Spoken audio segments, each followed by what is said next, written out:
Noah era um homem que reencarnou como um bebê dentro de uma família imperial, mas a tela de status dele revelou uma verdade cruel. Todos os atributos estavam no rank F ou E, fazendo dele o príncipe mais fraco de todos. Um homem abre os olhos devagar, todo confuso e sem entender onde está ou o que está acontecendo. A primeira coisa que ele vê é o rosto de uma mulher olhando para ele com um sorriso gentil. Por um instante, ele acha que essa mulher pode ser a mãe dele, mas logo percebe que tem algo muito errado nisso. A mãe da vida passada dele não era nada assim. Ela mal conseguia se mexer sozinha, quanto mais cuidar de um bebê. Essa mulher à sua frente é saudável, jovem e claramente capaz. Enquanto a confusão só aumenta, ele percebe algo estranho surgindo na frente dos seus olhos, parece uma tela de status flutuando no ar. Ele foca nela e leva um choque ao perceber que aquilo mostra os próprios atributos dele. Só que tudo tá errado, o nível voltou para 1, como se ele tivesse acabado de nascer. O campo do nome está completamente em branco, e quando ele olha os status, o coração afunda. Todos os atributos estão no rank F ou E. Antes que ele consiga processar isso, um homem idoso se aproxima. Ele tem uma presença imponente e todo mundo no quarto o trata com extremo respeito. Um dos assistentes o chama de Vossa Majestade, deixando claro que aquele velho é o próprio imperador. O imperador olha para o bebê com um ar avaliador e comenta que a criança tem um bom rosto, com traços que lembram os dois pais. Nesse momento, o homem entra em pânico por dentro ao perceber que, de alguma forma, renasceu como um bebê numa família imperial. Um assistente pergunta ao imperador qual nome deve ser dado à criança. O imperador pensa por um momento e então declara que o garoto se chamará Noah Alarte, recebendo o título de 13º príncipe imperial. A mente de Noah dispara. Ser nomeado príncipe imperial significa que ele nasceu como filho legítimo do imperador, um título nobre absurdamente alto. Era para ele estar feliz com essa reencarnação de sorte, mas aqueles status horríveis não saem da cabeça dele. Então o assistente informa que o teste de afinidade mágica do Noah foi concluído. O resultado mostra que sua maior aptidão é com magia de água. Ao ouvir isso, o imperador toma uma decisão imediata. Declara que o território rico em água de Almeria será concedido a Noah como feudo pessoal, como presente de primeiro aniversário. No exato momento em que o imperador faz essa declaração, algo estranho acontece. Noah vê sua tela de status se atualizar em tempo real. Ao lado da magia de água, que antes era rank E, aparece agora E mais S. O cálculo mostra o rank base E sendo complementado por um rank S, mas ele não faz a menor ideia de onde esse bônus veio. O imperador então pede que as habilidades de Noah sejam exibidas oficialmente para todos ali presentes. Um mago da corte dá um passo à frente e começa uma encantação. Um painel brilhante surge acima de Noah, mostrando seus status para todo mundo ver. Só que algo inesperado acontece. Os números exibidos publicamente são completamente diferentes do que Noah vê na própria tela. Onde ele enxerga E mais S na magia de água, todos os outros veem um SS puro. A sala inteira entra em choque. Os assistentes começam a cochichar animados. Nunca ouviram falar de alguém que já nasceu com um potencial mágico tão absurdo? Alguns dizem que aquele é o nascimento de um mago lendário.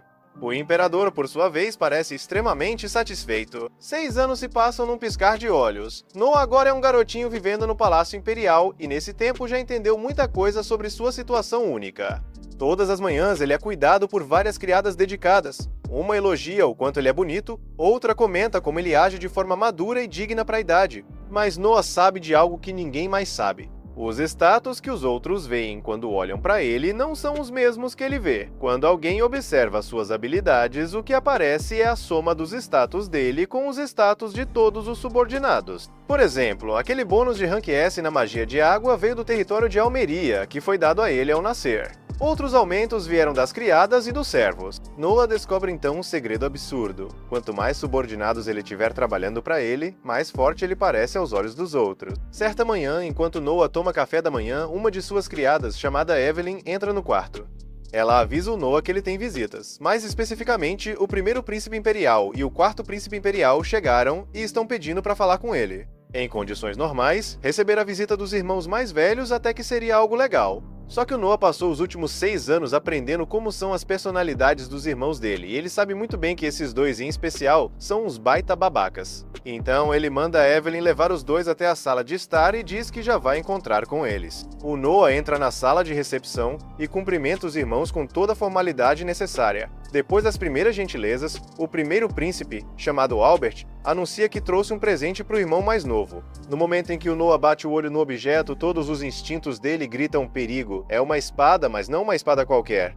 Mesmo de longe, o Noah consegue ver almas atormentadas flutuando ao redor da arma, com formas fantasmagóricas se contorcendo de dor. Aquela espada é claramente amaldiçoada, e de um jeito bem pesado. O Albert entrega a espada com um sorriso simpático, como se fosse só um presente normal entre irmãos. Mas o Noah enxerga a farsa na hora. O Albert sabe exatamente o que essa espada é e do que ela é capaz. O problema é que o Noah não tem como recusar. Quando o príncipe herdeiro te oferece um presente, ainda mais em público, recusar seria visto como uma ofensa gravíssima. Então não tem escolha. Ele aceita a espada amaldiçoada. O Noah estende a mão, segura o cabo da espada e a levanta com cuidado. Enquanto isso, o Albert comenta de forma casual que essa é uma espada de magia da água, uma das mais poderosas de todo o Império.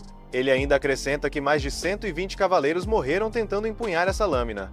O Noah se assusta tanto com essa informação que quase deixa a espada cair. O quarto príncipe Henry se apressa em falar, dizendo que não tem motivo para se preocupar tanto. Afinal, se o Noah ainda está vivo e segurando a espada, isso significa que ele é digno o suficiente para a maldição não matar ele na hora. Mais tarde, no mesmo dia, o Noah está andando pelos corredores do palácio acompanhado de uma de suas criadas pessoais, a Zoe. Enquanto caminham, ele percebe que ela parece meio abatida.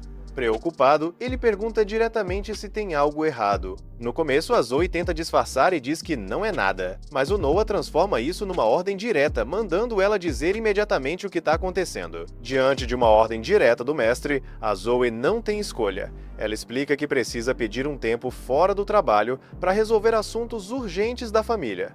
A cidade natal dela foi atingida por uma enchente devastadora que destruiu completamente a fazenda da mãe dela, a única fonte de renda da família. E o conselho que deram para ela foi cruel. Várias pessoas disseram que a única forma de conseguir dinheiro rápido seria trabalhar por um tempo no distrito da Luz Vermelha.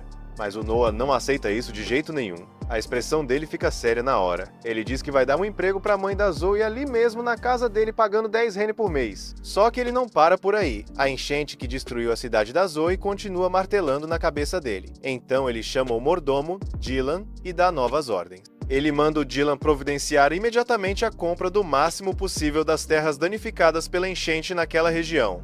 Tanto Dylan quanto a Zoe ficam completamente chocados com esse pedido. Aí o Noah explica o motivo. Depois de um desastre desses, sempre aparecem aproveitadores querendo tirar vantagem de gente desesperada. Ele quer garantir essas terras antes que esse tipo de gente chegue lá. O Dylan diz que topa ajudar, mas levanta um problema prático. Pelas contas dele, comprar todas essas terras custaria algo em torno de 700 mil rene, uma quantia absurda de dinheiro. O Noah pensa nas poucas opções que tem e toma uma decisão difícil. Ele anuncia que vai vender o feudo que possui, o território de Almeria. Na hora, o Dylan já se opõe, explicando que aquela terra foi um presente direto do próprio imperador. Na manhã seguinte, o Noah e seus subordinados estão ocupados fazendo os preparativos finais para partir rumo à região atingida pelas enchentes, quando ele recebe uma visita inesperada. É o Henry. Ele aparece especificamente para alertar o Noah sobre algo importante a respeito da espada amaldiçoada. Segundo ele, a arma chamada Leviatã tem vontade própria. Pouco depois do Henry ir embora, o Noah e seu grupo partem em direção à vila de Dost, onde aconteceu a inundação. Quando finalmente chegam lá, o Noah fica chocado com a dimensão da destruição. O Noah decide descer pessoalmente até a área mais afetada para avaliar a situação. A Zoe tenta impedir, dizendo que esse tipo de trabalho não é adequado para um príncipe imperial. Mas o Noah é firme e diz que vai de qualquer jeito, goste ela ou não. Nisso, o Noah ouve um sino tocando à distância e percebe que os moradores estão se reunindo para a distribuição de comida. Só que no momento em que ele prova a comida, todas as boas impressões vão por água abaixo. A sopa que estão servindo é simplesmente horrível.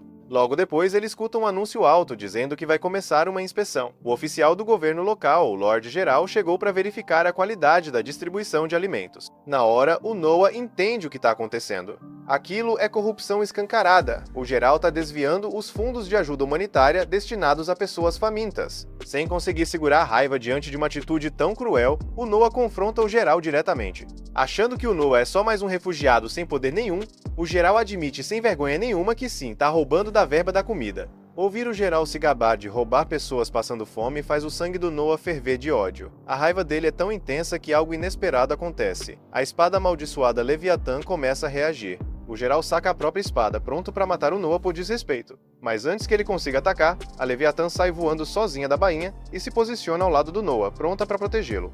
Agora, conseguindo usar de verdade o poder da Leviatã, o Noah canaliza magia de água pela espada e com um único golpe decepa a cabeça do Geral sem esforço nenhum. Pouco tempo depois da morte do geral, um oficial de patente mais alta, o Lord Rowan, chega ao local, mas assim que ele vê o rosto do Noah, congela na hora. Ele reconhece imediatamente o 13º Príncipe Imperial e cai de joelhos. O Noah diz calmamente que eles precisam ter uma conversa bem longa sobre a situação daquela região. Ele espera que o Rowan lide corretamente com os cúmplices e garanta que todos sejam punidos. Mais tarde, depois que o Noah conclui a compra de toda a vila e das terras ao redor, a notícia chega até o Albert no Palácio Imperial. Ele fica realmente surpreso ao saber que o Noah conseguiu usar a espada amaldiçoada Leviatã sem sofrer nenhum efeito colateral. Enquanto isso, Noah é convocado para se encontrar com o Imperador e explicar suas ações recentes. Ele entra na sala do trono esperando levar uma bronca pesada. Mas, para surpresa total dele, o Imperador agradece em vez de puni-lo. O Imperador explica que se o Noah não tivesse agido naquele momento, o sofrimento daquelas pessoas teria sido muito maior. O Imperador vê claramente que o Noah é um jovem capaz, com bom julgamento e um forte senso moral. Ele pede que o Noah continue servindo o Império com tudo que tem, e o Noah aceita feliz. Alguns dias se passam, mas o Noah continua na capital do reino. Como a cidade é o verdadeiro coração do país e o lugar mais próspero de todos, hoje o nosso protagonista decide explorá-la melhor. Ele tá andando pela rua depois de ouvir falar de uma cantora que estava se promovendo por ali. Ultimamente, a Zoe não sai mais do lado do príncipe, em parte porque ele arrumou mais trabalho para ela, sendo compreensivo com o que aconteceu na vila dela. Desde então, ela ficou bem mais atenta. Noah comenta que gente talentosa nunca é demais e que agora ele vai conhecer alguém com um talento incrível para cantar. No palco, a mulher se apresenta muito bem. A voz dela é suave e bonita, deixando todo mundo hipnotizado, inclusive o Noah. O nome dela é Alicia. Ela ainda não tem uma técnica perfeita, mas canta com alma e dedicação, e isso agrada o Noah, porque mostra que ela é esforçada e responsável. Ele estava curtindo o show até que uns valentões aparecem. Eles começam a agir de forma nojenta e cercam a garota. Estão cobrando uma dívida do pai da Alicia e dizem que desse jeito ela nunca vai conseguir o dinheiro. Começam a tratar ela mal e falam que por ser mulher, ela tem outros jeitos de pagar, um pior que o outro, e o público não faz nada. Pelo menos até o Noah perder a paciência. Ele chama a atenção deles, mas os caras ignoram, achando que ele é só uma criança. Mesmo assim, Noah lembra que uma filha não tem obrigação de pagar as dívidas do pai e que forçar alguém a pagar com o próprio corpo é crime. Um dos cobradores se irrita e levanta o Noah à força. Na mesma hora, o protagonista invoca a espada e derruba todos eles, perguntando se ainda querem continuar. Os caras saem correndo, dizendo que vão se vingar. Noah avisa o gerente que se aquela gangue voltar, é pra chamarem ele. A Zoe entrega um papel com o endereço, ele lê em voz alta e todo mundo fica chocado ao descobrir que ele é o príncipe imperial. A Alicia fica super surpresa, mas Noah diz que ela cantou muito bem e pergunta se ela ganha o suficiente para viver trabalhando ali. Ela tenta explicar toda tímida que tem gastos médicos com a mãe, mas Noah interrompe dizendo que vai pagar 25 rines por mês para ela cantar tranquila e que se melhorar ainda mais, vai aumentar o salário. Ela agradece emocionada. Todo cavalheiro, ele pega o chapéu e diz que quer continuar ouvindo ela cantar. Depois do show, ele volta para casa e encontra uma surpresa na entrada. Tem umas pessoas ali, e o Noah pergunta para Evelyn quem são. São os agiotas de antes, ajoelhados com medo do que pode acontecer. Vieram pedir desculpa pela falta de respeito, mas isso não agrada o Noah. Ele manda a Evelyn avisar que eles não podem aparecer na frente de um príncipe quando quiserem. O Henry aparece e diz pro irmão que ele agiu muito bem, que foi a decisão certa, já que receber esse tipo de gente só mancha a dignidade da realeza. Noah concorda, mas diz que tem outro motivo. Ele chama o Henry para entrar e explica que não quis recebê-los justamente para mostrar que tá irritado. Assim, eles não vão mexer com a garota de novo. O Henry pergunta se ela canta tão bem assim, e o Noah pede para ele não levar a cantora embora, o que faz o irmão rir, dizendo que o garoto já tem tudo planejado. Ele compara o Noah com o Frank e o Gary. Eles têm a mesma idade, mas não chegam nem perto dele, principalmente o Gary. Apesar de serem irmãos, nem todos têm a mesma mãe. O Henry também quer falar da espada, já que ouviu dizer que o Noah dominou ela. Noah agradece. O Henry pergunta como ele consegue carregar a espada, já que deve ser pesada demais para uma criança. Noah responde que sim e não. Ele invoca a espada, assustando o irmão, e mostra que ela tem uns truques. Foi ela que ensinou o Noah a ficar enorme ou bem pequena, por isso ele consegue carregar escondida na manga. Isso deixa o Henry impressionado, já que a espada é um tesouro nacional, existe há 200 anos e nunca teve registro de algo assim. Lá fora, os agiotas ainda estão esperando, mas o careca perde a paciência e chama o príncipe de moleque metido. Os outros tentam calar ele, mas o Noah estava se despedindo do Henry e ouve tudo. Só de olhar para eles, libera um pouco do poder da espada e faz todos desmaiarem. O Henry pergunta o que foi aquilo, e o Noah explica que só soltou um pouquinho do poder dela. Mais tarde naquela noite, o nosso protagonista é convidado para um certo lugar. Quem o recebe é o Raidor. Enquanto ele caminha pelo local, o pessoal não para de elogiar. Ficam repetindo que ele tem uma postura impressionante mesmo, sendo só uma criança, que anda com elegância e é super educado, um filho digno do imperador. O Raydor fica curioso com o que ele está usando na cintura. Sem rodeios, o protagonista diz que é um presente do irmão mais velho, a espada mágica chamada Leviathan. Todo mundo fica surpreso, porque reconhecem a espada, e um dos presentes até solta que aquilo com certeza deve ser só um brinquedo. Aí tenta disfarçar, mas já era tarde demais. A Leviathan fica bem irritada e libera um pouco do poder dela, fazendo as pessoas comuns começarem a enlouquecer. O desespero bate, porque elas sentem que estão à beira da morte. O Noah não gosta nada disso e acha que ela passou dos limites. Já o Raydor, que é esperto, agradece pela demonstração. Todo mundo ali sentiu o poder de um tesouro nacional sendo controlado pelo protagonista. Os nobres passam a olhar para ele de outro jeito e agradecem ao Noah por ter controlado a espada. Os elogios continuam, e o Raydor pergunta o que deve ser feito com o homem que desafiou Noah, mas ele não tá nem aí, diz que não precisa fazer nada.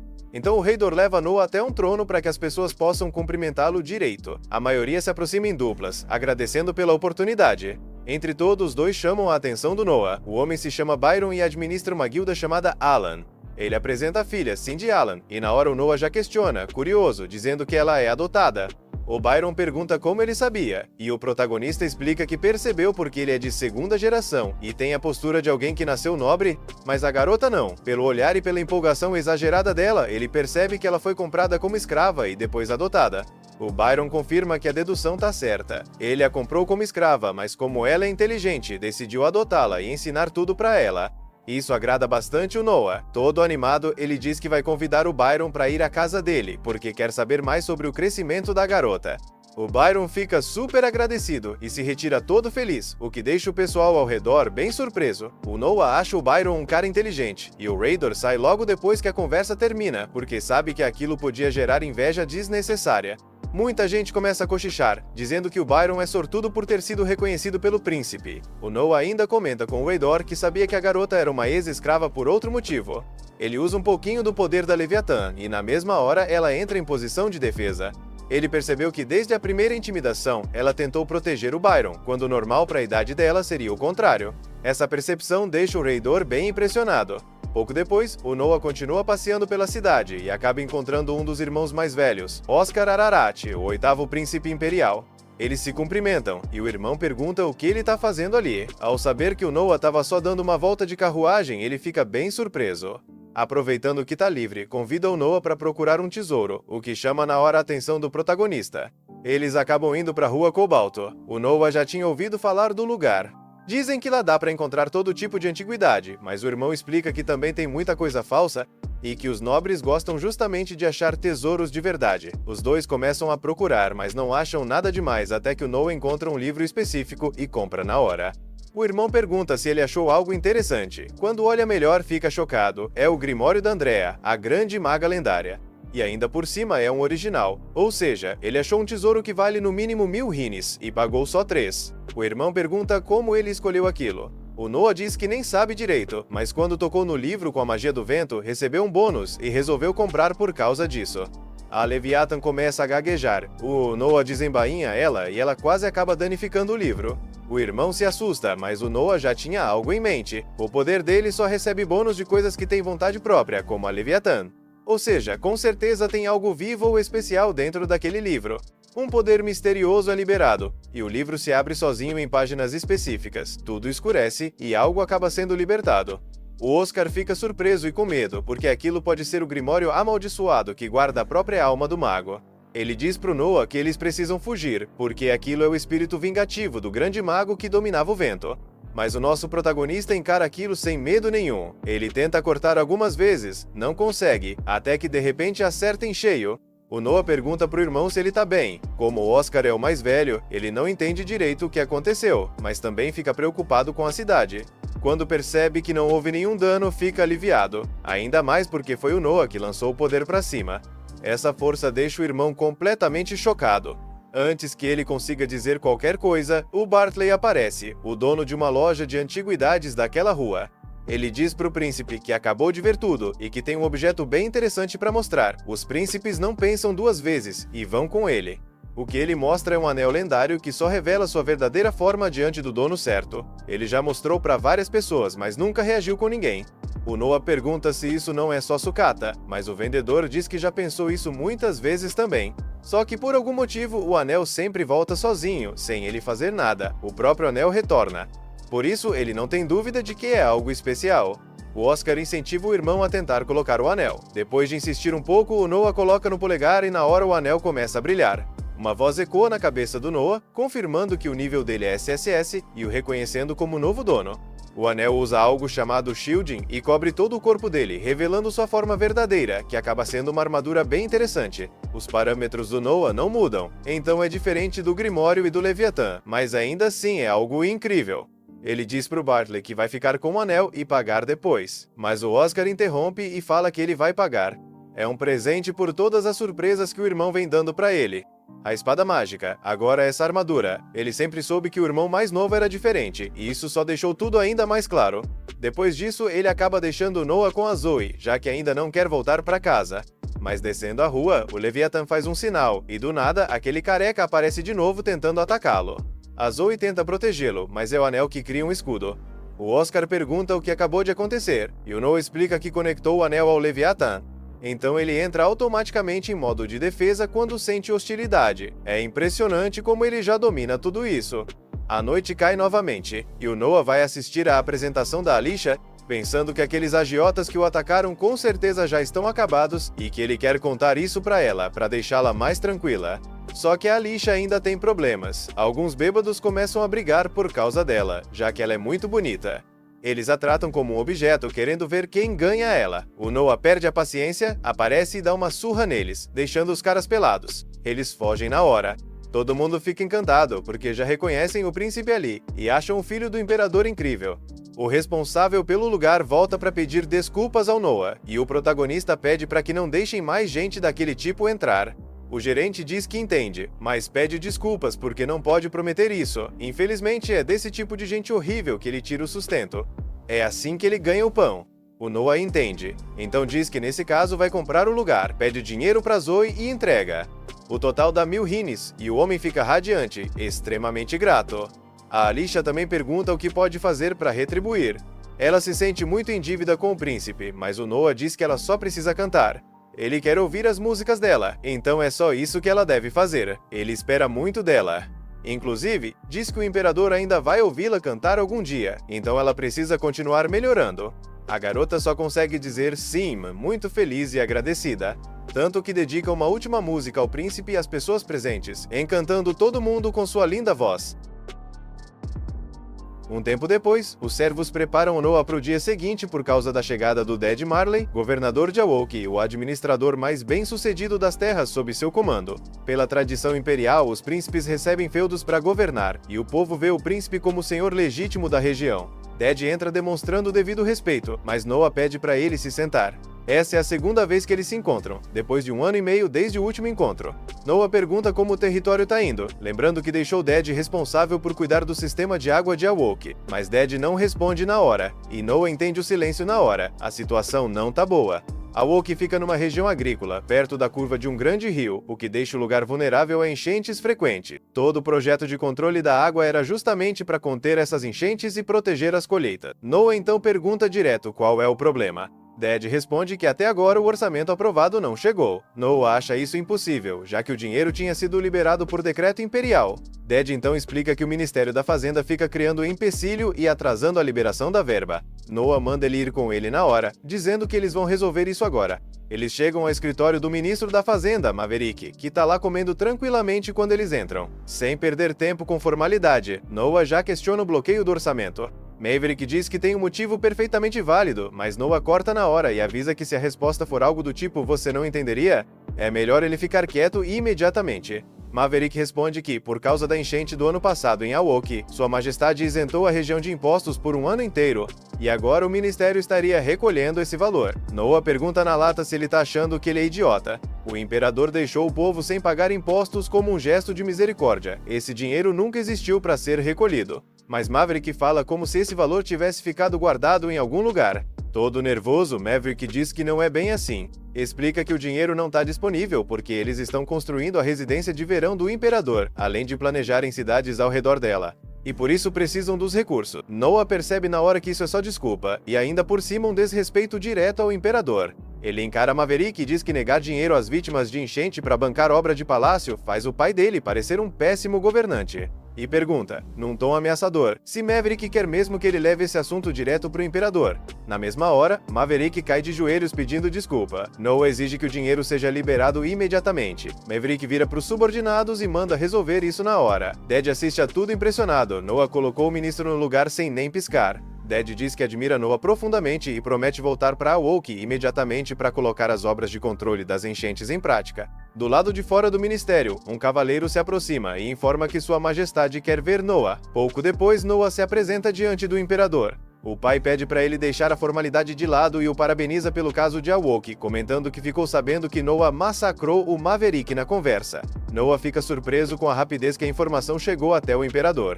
O Imperador diz que informação é uma arma e que Noah precisa se acostumar a manter a bússola sempre afiada. Noah entende, mas responde que só cumpriu seu dever. O pai então avisa que cumprir o dever não é fácil. A corte está cheia de charlatões, bajuladores e pouquíssimas pessoas conseguem agir com honestidade de forma natural. Ele se aproxima, passa a mão na cabeça de Noah e diz que ele é realmente impressionante, ainda mais tendo só 6 anos. Depois manda Noah se endireitar.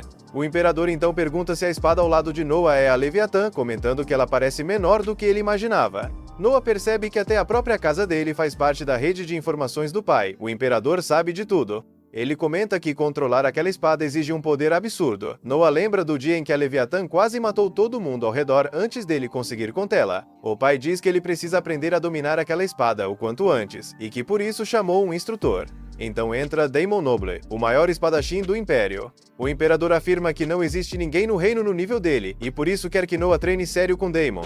Daemon pede permissão para lutar contra Noah, deixando claro que não é para avaliar técnica, mas sim o potencial dele. O Imperador aceita, e os dois ficam frente a frente no salão de treino. Noah saca a Leviatã rapidamente, mas a lâmina começa a vibrar e pulsar com energia na mesma hora. Ele parte pro ataque. Daemon bloqueia com facilidade, quase sem esforço. Noah recua, e então a Leviatã mostra a ele memórias fragmentadas dos antigos donos da espada. Todos guerreiros absurdamente fortes. Noah absorve tudo em um instante e avança de novo. Com um movimento rápido, usando o que acabou de aprender com essas memórias, Noah consegue desarmar completamente o mestre espadachim. O cavaleiro Daemon pede desculpas ao Imperador, dizendo que não há mais nada que ele possa ensinar ao príncipe Noah. Mesmo tendo a velocidade e a força física de uma criança, Noah conseguiu desarmar um mestre espadachim usando só técnica pura, o que prova que ele maneja a espada como alguém que treinou por décadas. Seria até falta de respeito tentar ensiná-lo mais alguma coisa. O Imperador começa a rir e diz que Noah é realmente incrível.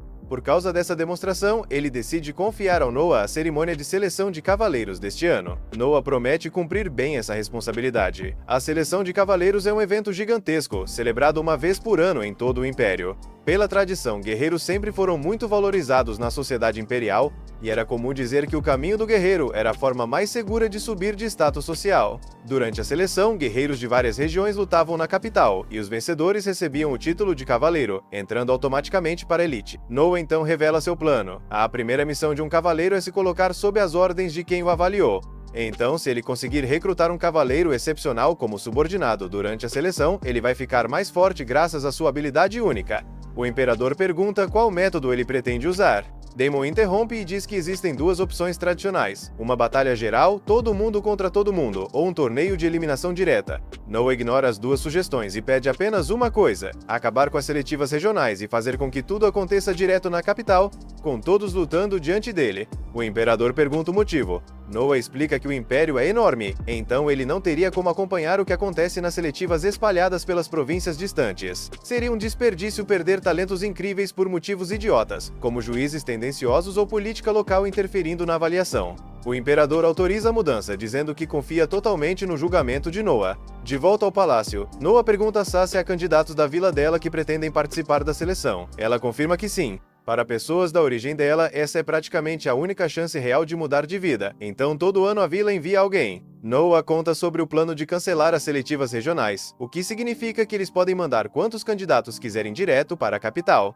Sa diz que isso é uma ótima notícia, mas parece hesitante. Noah pergunta o que houve. Ela explica que na vila dele só mandam um candidato por ano, porque os custos de viagem e hospedagem na capital são absurdamente altos. Todo mundo faz uma vaquinha, e mesmo assim só dá pra bancar uma pessoa. Por isso, cada candidato carrega as expectativas de toda a vila, e leva isso muito a sério. Noah toma uma decisão na hora. Como ele quer muitos participantes e não quer perder talentos por algo bobo como dinheiro de viagem, ele vai pagar pessoalmente todas as despesas de transporte e hospedagem dos candidatos que não puderem bancar. O pessoal da vila ficaria em êxtase com isso, mas a Sa aponta que fazer isso para candidatos do império inteiro custaria uma fortuna. Noah então mostra que além de governante, empresário e visionário, ele também é ótimo em enxergar oportunidades que outros ignoram.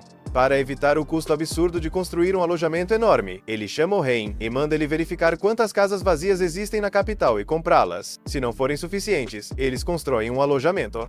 Também precisam resolver a comida, então ele pede que o Hein entre em contato com mercadores confiáveis que forneçam refeições a preços justos. Enquanto isso, Noah vai pessoalmente à cidade, deixando a Sa bem satisfeita com tudo. Depois disso, Noah se encontra com o mercador Byron. Ele apresenta um orçamento para a seleção que é ridiculamente baixo, mal cobrindo o básico. Noah fala na lata que aceitar esse trabalho por esse valor praticamente quebraria qualquer mercador. Mesmo assim, Byron não parece preocupado, já que é um pedido direto do 13º príncipe. Noah percebe que Byron quer algo grande em troca, afinal, nenhum mercador perde dinheiro só por boa vontade. Então ele pergunta diretamente o que Byron quer. Byron elogia a percepção de Noah, ainda mais considerando a idade dele. Ele explica que, paralelamente à seleção de cavaleiros, também acontecem exames para contratar funcionários do palácio. Noah entende na hora o plano. Byron quer colocar uma mulher de confiança dele dentro do palácio. Assim, ele teria acesso rápido a informações valiosas. E se por acaso o imperador se interessasse por ela e ela virasse uma consorte, os ganhos de Byron seriam incalculáveis. O mercador, meio nervoso por ter sido lido tão facilmente, reforça que isso é totalmente separado dessa comissão.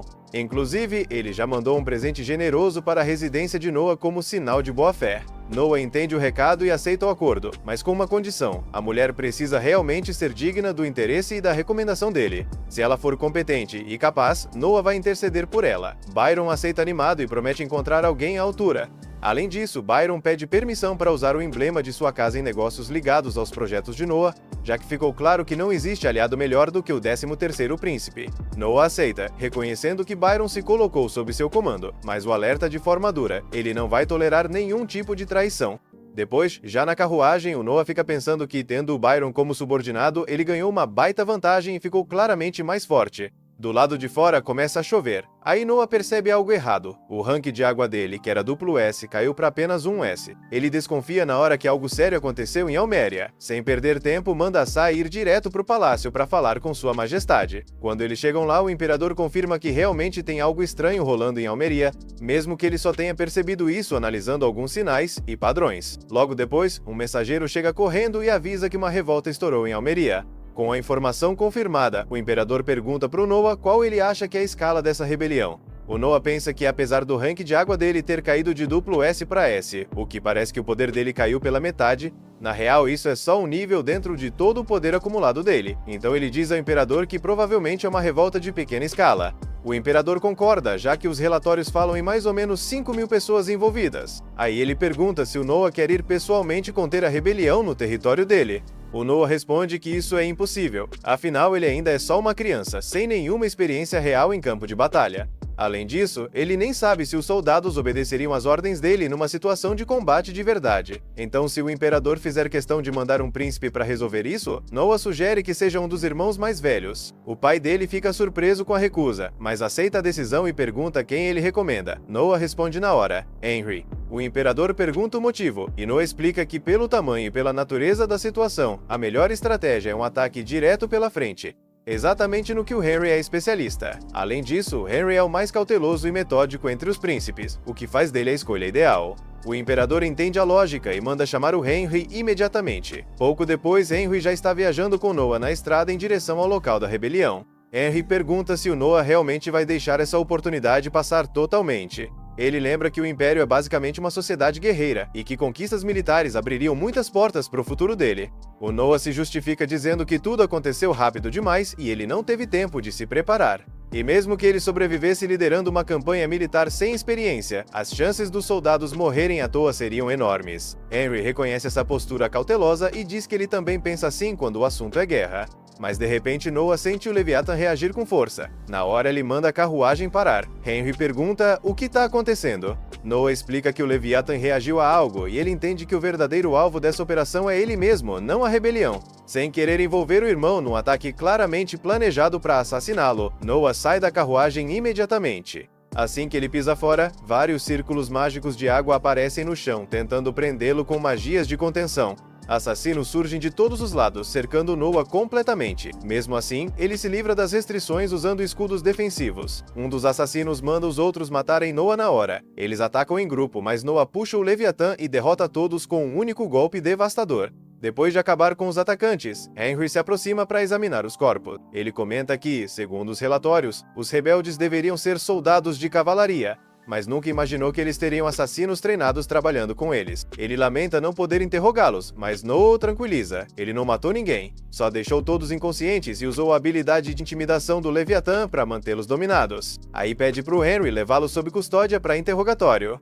Henry comenta que os relatórios dizem que os rebeldes são principalmente cavalaria. Noah lembra que Almeria quase não produz cavalos de guerra. O território não é nada favorável para isso. Henry confirma, e isso dá uma ideia para o Noah. No dia seguinte, Noah chama o Byron e pergunta se ele faz comércio perto de Almeria. Byron confirma que sim. Antes de continuar, Noah avisa de forma bem séria que se qualquer coisa discutida ali sair daquela sala, ele vai mandar executar o Byron por traição. Byron aceita na hora, sem hesitar. Noah então revela que houve uma rebelião em Almeria e que a principal força deles é composta por cavalaria. Ele mostra uma caixa com 10.000 rines e manda Byron usar tudo para comprar absolutamente toda a ração de cavalos disponível na região e nos arredores. Byron aceita na hora, mas pergunta sobre a comida para os soldados rebeldes. Noah manda ele esquecer isso completamente. Ele explica: a Almeria não tem nenhuma indústria de cavalaria, então, segundo a inteligência do Henry, os rebeldes devem ter comprado todos os cavalos de fora. Além disso, existe um limite do quanto dá para roubar dos camponeses sem causar uma revolta total.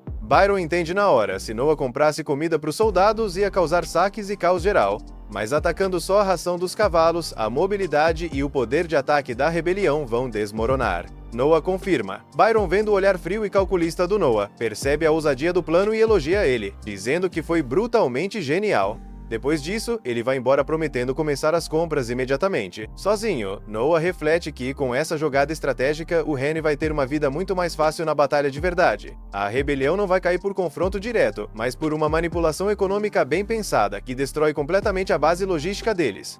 No dia seguinte, Noah se ajoelha diante do imperador. O pai dele explica que os rebeldes do incidente recente estavam tentando sequestrar o Noah para usar ele como moeda de troca. Noah pensa com calma e percebe que, para os rebeldes admitirem isso tão facilmente, eles com certeza estão escondendo parte da história. O imperador admite que a desconfiança do Noah está certa, mas manda ele não se preocupar. Ele explica tranquilamente que tem métodos confiáveis para verificar se alguém está falando a verdade, e com isso ele quer dizer tortura. Noah simplesmente aceita a palavra do pai, sem questionar. Deixando isso de lado, o imperador elogia Noah com empolgação por ter criado o plano estratégico de comprar toda a ração dos cavalos nas regiões controladas pelos rebeldes. Essa jogada basicamente travou a movimentação deles. Ao ouvir isso, Noah fica genuinamente chocado. Ele tinha tomado essa decisão há pouquíssimo tempo. O imperador se aproxima e dá um tapinha carinhoso no ombro do Noah. Ele diz que tanto as ideias brilhantes que Noah sempre tem, quanto a capacidade impressionante de agir com decisão são qualidades incríveis, sinais claros de um grande líder. Noah agradece, meio sem jeito. Então o imperador anuncia que quer recompensar o Noah do jeito certo. Depois de alisar a barba pensativo, ele decide adicionar uma espada ao brasão do escudo do Noah. Noah ergue o olhar, totalmente surpreso. Ele sabe que colocar uma espada junto do escudo é uma das maiores honras possíveis. Normalmente, isso seria visto como uma heresia absurda sem a permissão direta do imperador. Mas quando a autorização vem diretamente dele, vira uma honra gigantesca. Sentindo-se profundamente honrado, Noah agradece o imperador com todo respeito e gratidão sincera. Mais tarde naquele dia, Noah se encontra com Byron para receber um relatório do progresso do plano de compra de toda a ração disponível para os cavalos. Depois de um resumo rápido, Byron conta para ele sobre Garvel, que é o líder das forças rebeldes. Byron explica que Garvel é um cara extremamente persistente, que faz qualquer coisa para alcançar seus objetivos. Ele diz que confia que isso não é nada que o Noah não consiga lidar, mas pede para ele manter cautela. Nesse momento, uma das criadas entra e avisa que tem um homem ferido no portão da frente, dizendo que tem um relatório urgente. Noah vai rapidamente até a entrada e vê um soldado do exército ajoelhado diante dele, em péssimas condições físicas. O homem anuncia, quase sem fôlego, que houve uma rebelião em Elméria iniciada pelos próprios superiores militares dele. Ele explica que se recusou a participar de uma revolta contra a autoridade imperial, e foi por isso que veio direto falar com Noah. Byron percebe que a informação não é lá muito útil, já que o Noah já sabia da rebelião em Almeria. Mesmo assim, Noah agradece o soldado de forma calorosa por ter viajado de tão longe e em condições perigosas. Ele pede para a criada levar o soldado para dentro e garantir que ele receba tratamento médico adequado. Além do atendimento médico, Noah ainda dá 1000 rean como recompensa para o soldado. Depois disso, ele se retira em silêncio. Byron vai atrás dele e pergunta qual foi o sentido de uma recompensa tão generosa, já que a informação basicamente não servia para nada. Noah admite que... tecnicamente, isso é verdade, mas explica o motivo dele. O fato de um simples soldado ter atravessado uma distância enorme, arriscando a própria vida, só para informar o Noah pessoalmente mostra uma lealdade verdadeira à família imperial.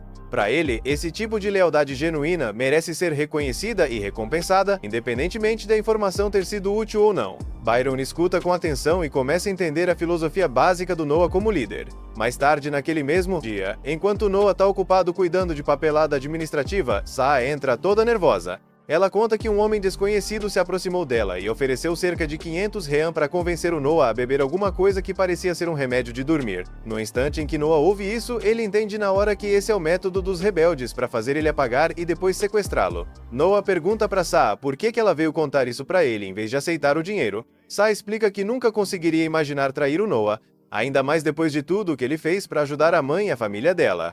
Ao ouvir isso, Noah volta em silêncio para a mesa dele e entrega para ela um cheque de 5.000 rean. Já que ela não o vendeu por 500 rean, ele decidiu acrescentar mais um zero como recompensa pela lealdade dela. Sa recusa na hora, dizendo que esse valor é alto demais, mas Noah insiste com firmeza e manda ela aceitar, porque ela realmente mereceu. Então Sa faz uma reverência profunda, com lágrimas escorrendo pelo rosto, agradecendo Noah várias vezes. Depois desse momento emocional, Noah diz para Sa que quer que ela faça mais uma coisa. Ela se endireita imediatamente e diz que vai fazer qualquer coisa que ele pedir. Noah explica o plano com cuidado. Ele vai beber o remédio para dormir de propósito. Quando apagar, ela deve deixar os rebeldes levarem ele sem interferir. Assim que eles forem embora com ele, Sa precisa fugir o mais rápido possível e se esconder em algum lugar seguro, porque Noah sabe que os rebeldes só tentariam matá-la se ela ficasse por perto como testemunha. Sa acha o plano extremamente perigoso, mas depois de hesitar um pouco, concorda em seguir tudo exatamente como ele mandou. Eles colocam o plano em prática naquela mesma noite. Mais tarde, Noah acorda na parte de trás de uma carroça em movimento, com as mãos e os pés bem amarrados. Por sorte, ele tinha escondido o Leviatã antes, então ainda tem acesso à arma. Os 3 bandidos que estavam vigiando ele foram descuidados o bastante para não tirar o anel de proteção, então ele usa isso para cortar as amarras. Em seguida, Noah pede para o Leviatã mostrar as memórias armazenadas do que aconteceu depois que ele perdeu a consciência. Ao rever essas lembranças, Noah vê como os bandidos entraram na mansão e o sequestraram. Agora que ele entende a situação, Noah decide que chegou a hora de atacar. Os rebeldes percebem ele se levantando na carroça, mas não entram em pânico, porque acham que Noah é só uma criança fraca. Eles se aproximam tentando amarrá-lo de novo, mas Noah simplesmente puxa o Leviatã e mata um dos bandidos na hora. Por um instante, os outros ficam paralisados. Eles se recuperam rápido e decidem atacar o Noah juntos, achando que a vantagem numérica vai ajudar. Só que Noah enfrenta os dois sem nenhuma dificuldade, derrotando todos de forma metódica. Logo depois que a luta termina, Sa chega com um grupo de busca. Assim que Noah vê ela, ele dá uma bronca por ela ter saído para tentar salvá-lo quando ele tinha mandado ela se esconder. Sa abaixa a cabeça e diz que simplesmente não conseguiu evitar. Ela ficou tão preocupada com ele que teve que sair procurando. Vendo como ela é sincera, Noah perdoa e diz para ela não fazer algo tão imprudente de novo. Em seguida, ele manda o grupo recolher os corpos. Enquanto isso, um dos soldados se abaixa para pegar uma adaga do chão. Noah grita na hora para ele parar e manda ninguém tocar na adaga. Ele ordena que todos se afastem. Depois disso, ele se aproxima e observa a adaga com cuidado. Noah se pergunta se aquela é a adaga amaldiçoada sobre a qual ele tinha sido avisado, já que dá para sentir uma quantidade absurda de energia maligna concentrada nela. Noah percebe que a adaga é amaldiçoada com um ódio profundo direcionado especificamente à última pessoa que a empunhou. Pela assinatura da energia maligna, ele deduz que quem usou aquilo foi o próprio líder rebelde, Garvel. Usando o poder do Leviatã, Noah se concentra nessa assinatura específica, e então libera um ataque de longo alcance que atravessa distâncias gigantescas. O golpe corta o próprio espaço, seguindo a presença do líder rebelde onde quer que ele estivesse escondido. O ataque alcança o alvo e mata Garvel instantaneamente. No dia seguinte, Noah se encontra com o Imperador para relatar tudo o que aconteceu. O Imperador parabeniza Noah calorosamente por esse feito incrível, dizendo que não é algo que muitas pessoas conseguiriam fazer em uma vida inteira. Com o líder rebelde morto, as forças rebeldes perdem o rumo rapidamente. Logo, elas são completamente esmagadas pelas tropas do príncipe Henry. Pouco tempo depois, todos os envolvidos na conspiração da rebelião são presos e levados a julgamento. Agora que a situação está sob controle, chega a hora do imperador dar a sentença aos traidores. Depois de pensar com cuidado, ele manda o carrasco preparar os cavalos, porque os traidores seriam esquartejados em público. O júri e todos os presentes comemoram ao ouvir isso, achando que seria uma punição justa. Porém, de repente, Noah dá um passo à frente diante do imperador. Com respeito, mas falando de forma firme, ele diz que essa decisão não é a mais sábia.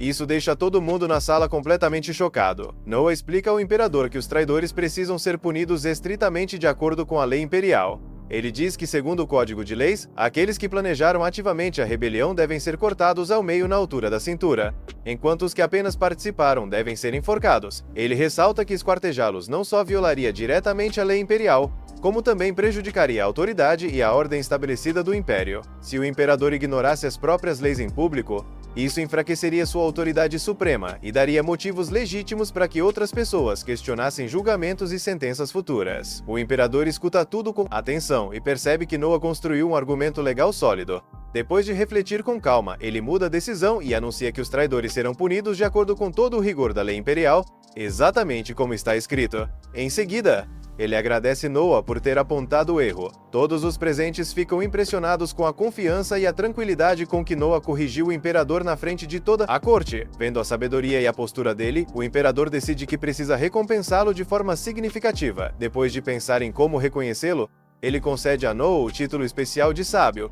Quase imediatamente, Noah percebe que seu status muda na janela de atributos, passando a mostrar Príncipe Sábio, algo que nunca tinha sido visto antes no Império, uma honra totalmente inédita. As pessoas começam a comemorar e elogiar Noah abertamente, chamando ele de Príncipe Sábio. O apelido se espalha rápido pelo palácio, e muitos passam a olhar para ele com ainda mais respeito. Depois disso, o imperador lembra Noah de que o exame de seleção dos cavaleiros está se aproximando e pergunta se ele já decidiu como pretende avaliar os candidatos. Noah responde que sim, que já tem um plano bem definido e promete demonstrar ali mesmo. Mais tarde, Noah mostra o método de avaliação ao imperador, fazendo alguns criados do palácio jogarem água nele, enquanto ele usa o poder do anel de proteção para bloquear e desviar tudo.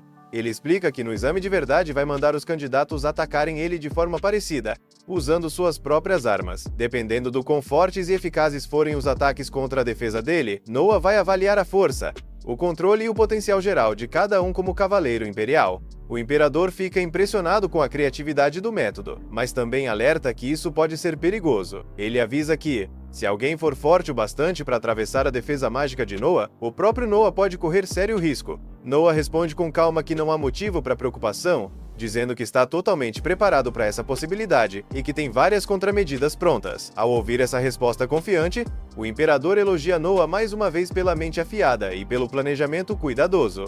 Ele diz que se sente realmente sortudo por ter um filho tão brilhante e capaz. O futuro de Noah como líder parece extremamente promissor. Mais tarde, naquela mesma noite, o imperador segue para os aposentos internos, junto com Nushi, o primeiro-ministro. Lá ele ordena a um dos servos que traga o selo verdadeiro do Leviatã, guardado em segurança. As lendas antigas sempre disseram que o selo verdadeiro do Leviatã nunca deveria ser quebrado, sob nenhuma circunstância. Mas ao ver o quão talentoso e extraordinário Noah se tornou, o imperador não consegue deixar de se perguntar o que aconteceria se esse selo fosse quebrado. Que tipo de poder ou mudança fundamental isso poderia trazer para a arma lendária e para o próprio Noah? Chega o dia do exame de seleção de cavaleiros. Pessoas comuns, até das regiões mais afastadas do Império, saem de casa para testemunhar o nascimento de uma nova geração de cavaleiros e ver o quão promissores eles são. Mas neste ano o evento atraiu muito mais espectadores do que o normal, porque assim que o boato se espalhou de que um dos juízes seria Noah, o príncipe sábio, todo mundo sentiu que precisava vir vê-lo com os próprios olhos. Noah ainda planeja usar seu anel de defesa para testar os candidatos. Então ele está lá no palco, tranquilão, tomando chá, quando de repente um dos aspirantes se aproxima e tenta atacá-lo. No mesmo instante, o anel de defesa ativa e cria um escudo que bloqueia o golpe. O candidato tenta várias vezes quebrar o escudo com a espada, mas ele é simplesmente forte demais para ser atravessado. Todo mundo observa aquilo e percebe que esse é o verdadeiro poder do príncipe sábio. O imperador acompanha o andamento do exame de um lugar mais alto e admite que o exame deste ano está, sem dúvida, bem mais interessante do que o do ano passado. Mas isso é só um detalhe, já que ele sabe que o verdadeiro objetivo do exame é escolher cavaleiros dignos. Por isso, ele fica ansioso para ver que tipo de pessoas o Noah vai selecionar.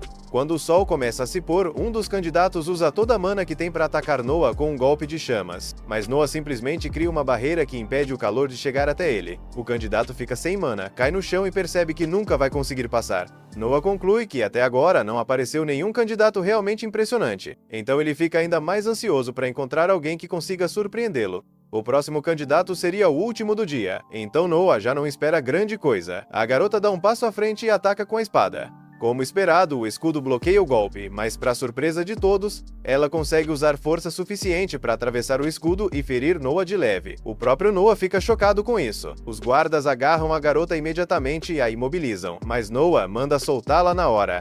Ele pergunta o nome dela, e ela responde que se chama Cheryl Grant. Noah anuncia que Cheryl acabou de passar no exame, e todo mundo fica em choque, já que ninguém tinha passado o dia inteiro.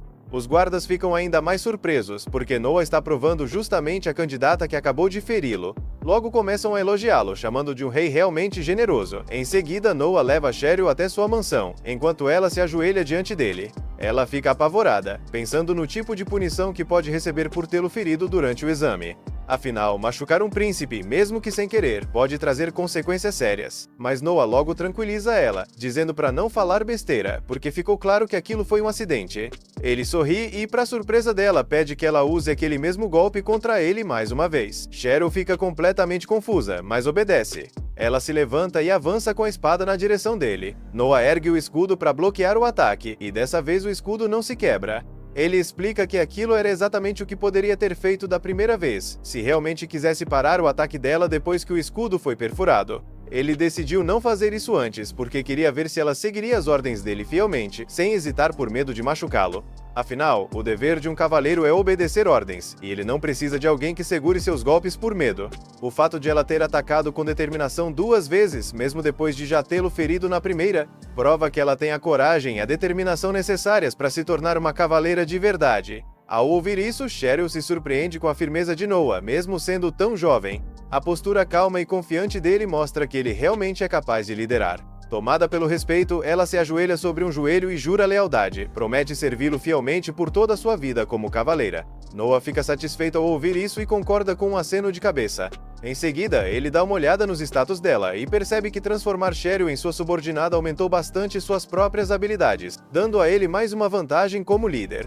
Nesse momento, Zoe interrompe a cena para avisar que o médico, um homem chamado Kuro, acabou de chegar para vê-lo. Kuro começa a examinar o Noah imediatamente. Depois de uma avaliação bem cuidadosa, ele diz que o golpe da Cheryl não foi grave, já que não atingiu nenhuma veia nem órgão importante. Cheryl observa o médico com bastante interesse, reparando no jeito profissional com que ele cuida do Noah. Ela fica surpresa com os métodos dele, já que na vila dela simplesmente não existem médicos. Percebendo a curiosidade dela, Noah pergunta o motivo. Cheryl explica que a vila onde ela mora é pobre demais para bancar médicos ou qualquer tipo de treinamento médico. Quando alguém fica doente, o normal é recorrer a um ancião da vila, que reza ou faz rituais para tentar tratar a causa da doença. Noah pensa um pouco sobre isso e percebe que a forma mais rápida de formar novos médicos é por meio de aprendizado direto. Então ele pede para Cheryl escolher as pessoas mais inteligentes e capazes da vila dela. Em seguida, ele fala para o Kuro aceitar alguns deles como aprendizes, para que no futuro possam se tornar médicos de verdade. Kuro aceita sem pensar 2 vezes. Noah diz para Cheryl não se preocupar com os custos, porque ele mesmo vai bancar toda a educação deles. Ao ouvir isso, Cheryl se curva profundamente, agradecendo de coração pela generosidade dele. Cheryl passa a noite na mansão e na manhã seguinte acorda cheia de determinação. Ela veste a armadura rapidinho e desce as escadas. Enquanto anda pelos corredores, acaba ouvindo 2 criadas cochichando sobre com quem o Noah vai se casar no futuro. Aquela conversa chama a atenção dela por um instante, mas Zoe aparece e corta o papo, dizendo que ainda é cedo demais para falar dessas coisas. Afinal, o Noah só tem 6 anos. Só que outra criada, chamada Layla, debocha do comentário da Zoe e diz para ela não ser ingênua. Ela comenta que todos os outros príncipes já estavam casados antes mesmo de completar 15 anos. A expressão da Zoe não muda nem um pouco, continua calma. Layla percebe isso e logo tira uma conclusão sozinha. Acha que a Zoe deve estar secretamente apaixonada pelo Noah e quer se casar com ele. Afinal, Zoe anda estudando magia com muita dedicação ultimamente, e Layla acha que isso tudo é por causa do Noah. Zoe fica um pouco nervosa no começo, mas logo explica que os estudos dela não têm nada a ver com casamento ou amor. Ela diz que só quer ser útil pro Noah por tudo que ele já fez por ela. Depois disso, ela se afasta meio inquieta, deixando a Layla perdida nos próprios pensamentos, enquanto a Cheryl observa a cena em silêncio. Enquanto isso, as eleições dos cavaleiros acabam de ser concluídas, e Noah recebe um relatório com os nomes dos escolhidos. Um dos cavaleiros elogia o julgamento dele e agradece pelo trabalho, dizendo que graças a ele só os melhores candidatos foram selecionados. Noah sente uma satisfação silenciosa, sabendo que o futuro do reino está em boas mãos. Para comemorar o sucesso do exame de seleção, Noah decide organizar uma pequena festa. No dia seguinte, ele convida sua velha amiga, Ariel, para cantar naquela noite, querendo que a reunião seja animada, mas também tenha significado. Durante a festa, Byron se aproxima para prestar suas reverências a Noah. Noah o recebe com carinho e explica que também organizou a festa, em parte por causa dele. Ele diz que todos os mercadores ligados à família real estão presentes, o que torna o evento uma ótima chance para o Byron fazer contatos e fortalecer seus negócios. Byron concorda com a cabeça, entendendo a consideração por trás do gesto. A festa segue cheia de música e risadas, com todo mundo celebrando as conquistas recentes. Depois de um tempo, Zoe chega para avisar Noah que ele recebeu uma carta. O bilhete é estranho, não tem remetente, e a pessoa que entregou saiu correndo logo depois de deixar a mensagem. Antes de Noah abrir a carta, Cheryl o alerta dizendo que aquilo pode ser perigoso. Em resposta, Noah encosta de leve a mão na espada Leviatã para ver se existe alguma intenção maligna ali, mas a Leviatã não reage de forma alguma, o que indica que a carta é segura. Quando Noah abre a carta, encontra uma mensagem alertando sobre movimentos suspeitos envolvendo os rebeldes que ainda restam em Almeria. A carta não dá muitos detalhes. Mesmo assim, Noah começa a ligar os pontos rapidamente. Ele percebe que quem entregou a mensagem provavelmente se infiltrou para observar e investigar essas atividades estranhas. Noah pensa um pouco e chega à conclusão de que quem mandou a carta foi aquele soldado de outro dia, o mesmo que tinha ido avisar sobre a rebelião. Zoe escuta isso e percebe que faz sentido, já que ele parecia admirar bastante o Noah. Mas o Noah aponta que isso é muito sério, porque se o cara estiver bancando o espião sem nenhum treinamento de verdade, a única coisa que vai conseguir é acabar morto. Noah decide que vai chamar o irmão dele, Henry, e contar toda a situação para ver se dá para resolver isso antes de tudo sair do controle. Só que no dia seguinte já é tarde demais. Ele recebe a notícia de que o soldado foi descoberto e torturado. Por sorte, ele não morreu, porque a unidade do irmão conseguiu resgatá-lo a tempo. Noah se culpa por não ter percebido isso antes. O soldado só foi torturado por não revelar as informações que tinha. Mesmo assim, Noah pensa que ele deveria ter falado, porque nenhuma informação vale a perda de um soldado tão leal. Então ele pede para Zoe mandar uma mensagem para os membros da unidade do irmão, dizendo para eles não economizarem em nada para salvar a vida do soldado, porque ele não pode se dar ao luxo de perder alguém tão fiel assim. No dia seguinte, Noah sai com a Cheryl para comprar um presente para o Henry, como forma de agradecimento por ter neutralizado a rebelião. Eles vão até uma loja de antiguidades ali perto, onde o mercador mostra vários objetos luxuosos, mas nenhum deles realmente chama a atenção do Noah. O que acaba despertando o interesse dele é uma peça coberta por um pano, então ele pede para o mercador revelar o que é. O comerciante o parabeniza, dizendo que, como sempre, ele tem um olhar muito apurado. Quando o pano é retirado, aparece uma linda escultura de cristal representando uma deusa. É uma obra feita por uma artesã famosa chamada Linda, e só existem 2 dessas no mundo inteiro. Depois de observar por alguns segundos, Noah diz que vai ficar com aquela e entrega 10.000 rean. Justo nesse momento, o irmão dele, Oscar, entra na loja e percebe que o Noah chegou antes e encontrou a raridade criada pela Linda. Oscar comenta que ele tem a outra escultura e que vinha procurando a segunda há muito tempo para completar a coleção, mas Noah chegou primeiro.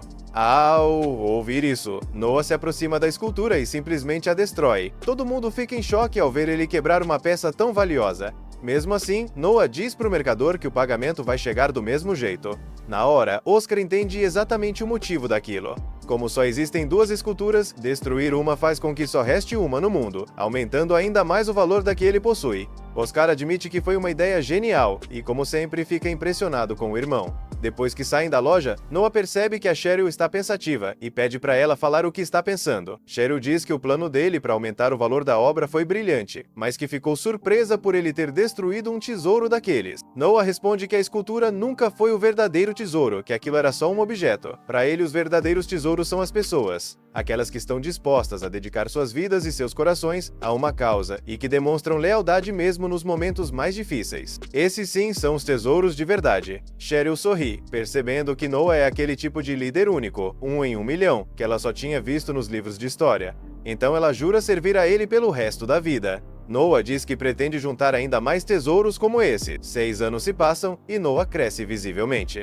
Agora, com 12 anos, ele é visto se despedindo das criadas e dos servos do castelo enquanto se prepara para partir em mais uma aventura. Alguns dias depois de completar 12 anos, uma das novas criadas, a Gigi, olha pela janela e mal acredita no que vê. A fila de pessoas entregando presentes de aniversário pro Noah simplesmente não acaba. Já faz 3 dias seguidos. Surpresa! Ela se vira para Zoe procurando uma explicação. Zoe diz que isso não tem nada de estranho. No ano passado, as entregas duraram mais de uma semana inteira. Ela explica que o processo é lento porque cada presente precisa ser registrado com cuidado, e a pessoa que entrega também precisa ser anotada direitinho. Nessa idade, Noah já conquistou reconhecimento pelas habilidades absurdas que tem. Agora ele é conhecido como o príncipe capaz de dominar a espada de Leviatã. Por isso, por decreto imperial, Noah foi designado ao Ministério dos Assuntos Militares. Quem ocupa atualmente o cargo de ministro-chefe é o irmão mais velho dele, Henry. Henry pediu que Noah fosse encontrá-lo. Então, quando Noah chega ao ministério, Henry o recebe e explica o motivo da convocação. Ele conta que receberam uma ordem imperial relacionada à fronteira sul, onde uma rebelião estourou. A ordem determina que um de seus cavaleiros, Rhys, lidere uma força encarregada de esmagar a rebelião. Henry ressalta que se os rebeldes perceberem qualquer sinal de misericórdia por parte do exército imperial, vão ganhar coragem. O melhor caminho é mostrar força total logo de cara. Noah escuta com atenção e analisa a situação rapidamente. Ele reconhece que Rhys é a escolha ideal para liderar o exército. Entre todos os cavaleiros de Henry, Rhys é o mais talentoso em combate. Noah não tem objeções quanto à escolha. Porém, ele pergunta a Rhys quantos soldados realmente fazem parte da tropa. Henry percebe na hora a expressão culpada no rosto de Rhys e exige saber o que ele está escondendo. Rhys cai de joelhos e começa a implorar por perdão. Confuso, Henry se vira para Noah buscando uma explicação. Noah, bem calmo, esclarece que no exército imperial os recursos são distribuídos de acordo com o número de soldados oficialmente registrados. Por causa disso, não é raro que os responsáveis inflem os números. Às vezes, mercadores ou até civis entram na conta como soldados só para garantir mais verba.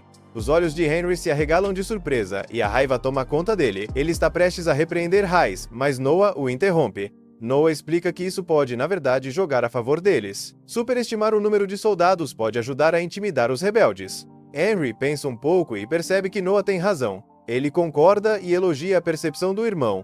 Então Noah pede que Rhys diga a verdade, quantos soldados de fato existem. Rhys responde que são cerca de 2.000 soldados reais. Noah diz que o número não é um problema, mas pode virar um se eles não forem bem supridos. Pensando rápido, Noah escreve uma carta e entrega a Rhys, dizendo para levá-la ao ministro das Finanças. Noah tem certeza de que o ministro vai concordar em cobrir esses soldados como despesas imprevistas. Ao mesmo tempo, Rhys fica autorizado a manter qualquer valor excedente. Em troca, ele deve garantir que não será derrotado. Depois de resolverem isso, Noah e Henry partem em suas carruagens pela cidade. Henry lembra Noah de que ele ainda não passou por um combate de verdade. Noah concorda e explica que jovens príncipes são proibidos de ir à guerra, a menos que o imperador ordene diretamente, já que príncipes são herdeiros valiosos. O reino tem um histórico de membros da realeza que morrem logo após nascer.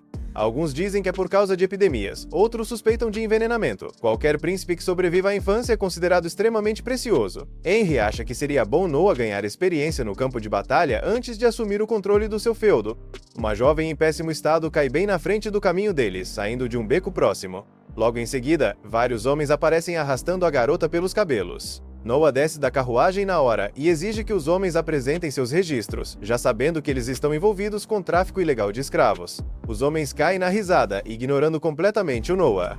Convencidos de que a intimidação seria o bastante para assustá-lo, eles avançam com a intenção de espancá-lo. Noah não hesita nem por um segundo. Em um único movimento fluido, ele desembainha a espada Leviatã.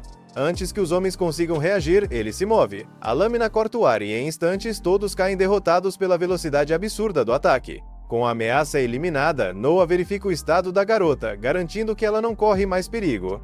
Antes que qualquer outra coisa aconteça, um homem estranho surge das sombras. Diferente dos outros, ele permanece calmo.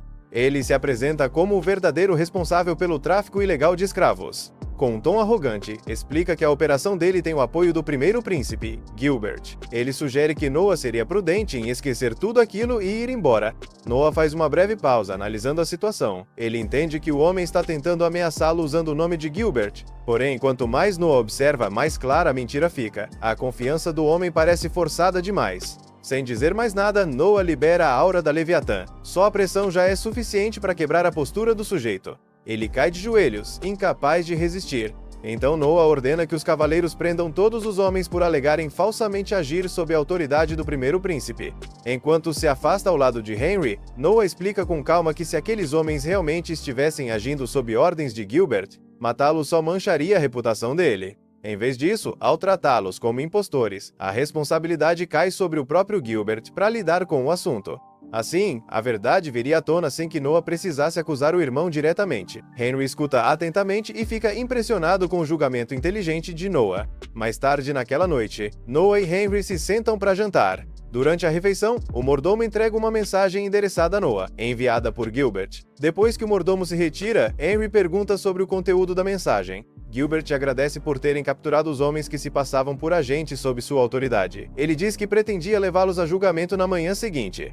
Porém, antes disso, os homens foram encontrados mortos enquanto estavam sem vigilância. No momento em que Noah termina de relatar a mensagem, os dois entendem a verdade. A explicação é conveniente demais, o timing perfeito demais. Fica claro que Gilbert realmente tinha ordenado que aqueles homens operassem o tráfico de escravos e mandou eliminá-los para apagar as provas depois que o esquema foi exposto. Henry reflete sobre isso. Há muito tempo, Gilbert é conhecido por se entregar a comportamentos irresponsáveis. Mesmo assim, Noah não fica totalmente surpreso. Ele entende que apesar de Gilbert ser o primeiro príncipe, ainda é filho de uma concubina. Por causa disso, Gilbert jamais poderá herdar o trono. Noah acredita que esse fato sempre o frustrou e o levou a buscar poder por outros meios. Já que não pode governar o império, ele procura coisas que possa controlar nas sombras. Quando Noah explica esse raciocínio, Henry fica visivelmente surpreso. Ele não esperava que Noah entendesse algo tão complexo sendo tão jovem. Mais tarde, Noah se senta diante das crianças escravas que ele havia resgatado. Ele explica com calma que já deixou tudo organizado e que eles não vão mais ser vendidos. Agora são pessoas livres e podem ir embora se quiserem. Só que ao observar os rostos das crianças, Noah percebe rapidamente o problema. Elas não parecem felizes, parecem perdidas. Fica claro que não tem para onde ir. Pensando nisso, Noah toma uma decisão. Ele decide comprá-las ele mesmo, não para tratá-las como escravas, mas para garantir abrigo, comida e o básico para viver. Elas vão viver como pessoas comuns, não como propriedade. Ao ouvir isso, as crianças ficam tomadas pela gratidão. Depois disso, Ren as acompanha para que possam começar suas novas vidas. No dia seguinte, Noah chama Sebas e dá uma notícia inesperada. Ele diz que vai nomeá-lo administrador de uma pequena região dentro de Almeria. Governar é grande demais para uma pessoa só cuidar de tudo, então ele precisa de gente capaz para agir como seus representantes. Para Sebas, a promoção parece até inacreditável. Sair de mordomo para administrador regional é um salto enorme. Noah explica que observa o trabalho dele há anos e acredita que ele é o servo mais inteligente e capaz que tem, por isso o escolheu. Sebas hesita e admite que preferia continuar ao lado de Noah. Noah entende os sentimentos dele, mas insiste para que aceite o cargo. Diz que confia totalmente nele e que acredita de verdade que ele é a melhor pessoa para a função. Ao ouvir isso, a expressão de Sebas muda, ele ganha confiança e aceita o cargo. Depois disso, Zoe começa a elogiar Noah pela bondade dele. Mas antes que ela continue, Noah interrompe e diz que esse tipo de elogio não deve ser falado em voz alta. Em seguida, ele se retira da sala em silêncio. Mais tarde, no mesmo dia, Noah é convocado pelo próprio imperador. O imperador o elogia por proteger a reputação de Gilbert e por lidar com a situação com discrição. Durante a conversa, Noah descobre que Gilbert tinha se entregado às autoridades. Noah percebe que foi um movimento inteligente. Ao se entregar abertamente, Gilbert fez parecer que não tinha nada a esconder. Então o imperador pergunta se Noah se feriu durante o incidente. Ele responde com calma que não sofreu nenhum dano. O imperador concorda e comenta que se estivesse no lugar dele, talvez tivesse agido incógnito.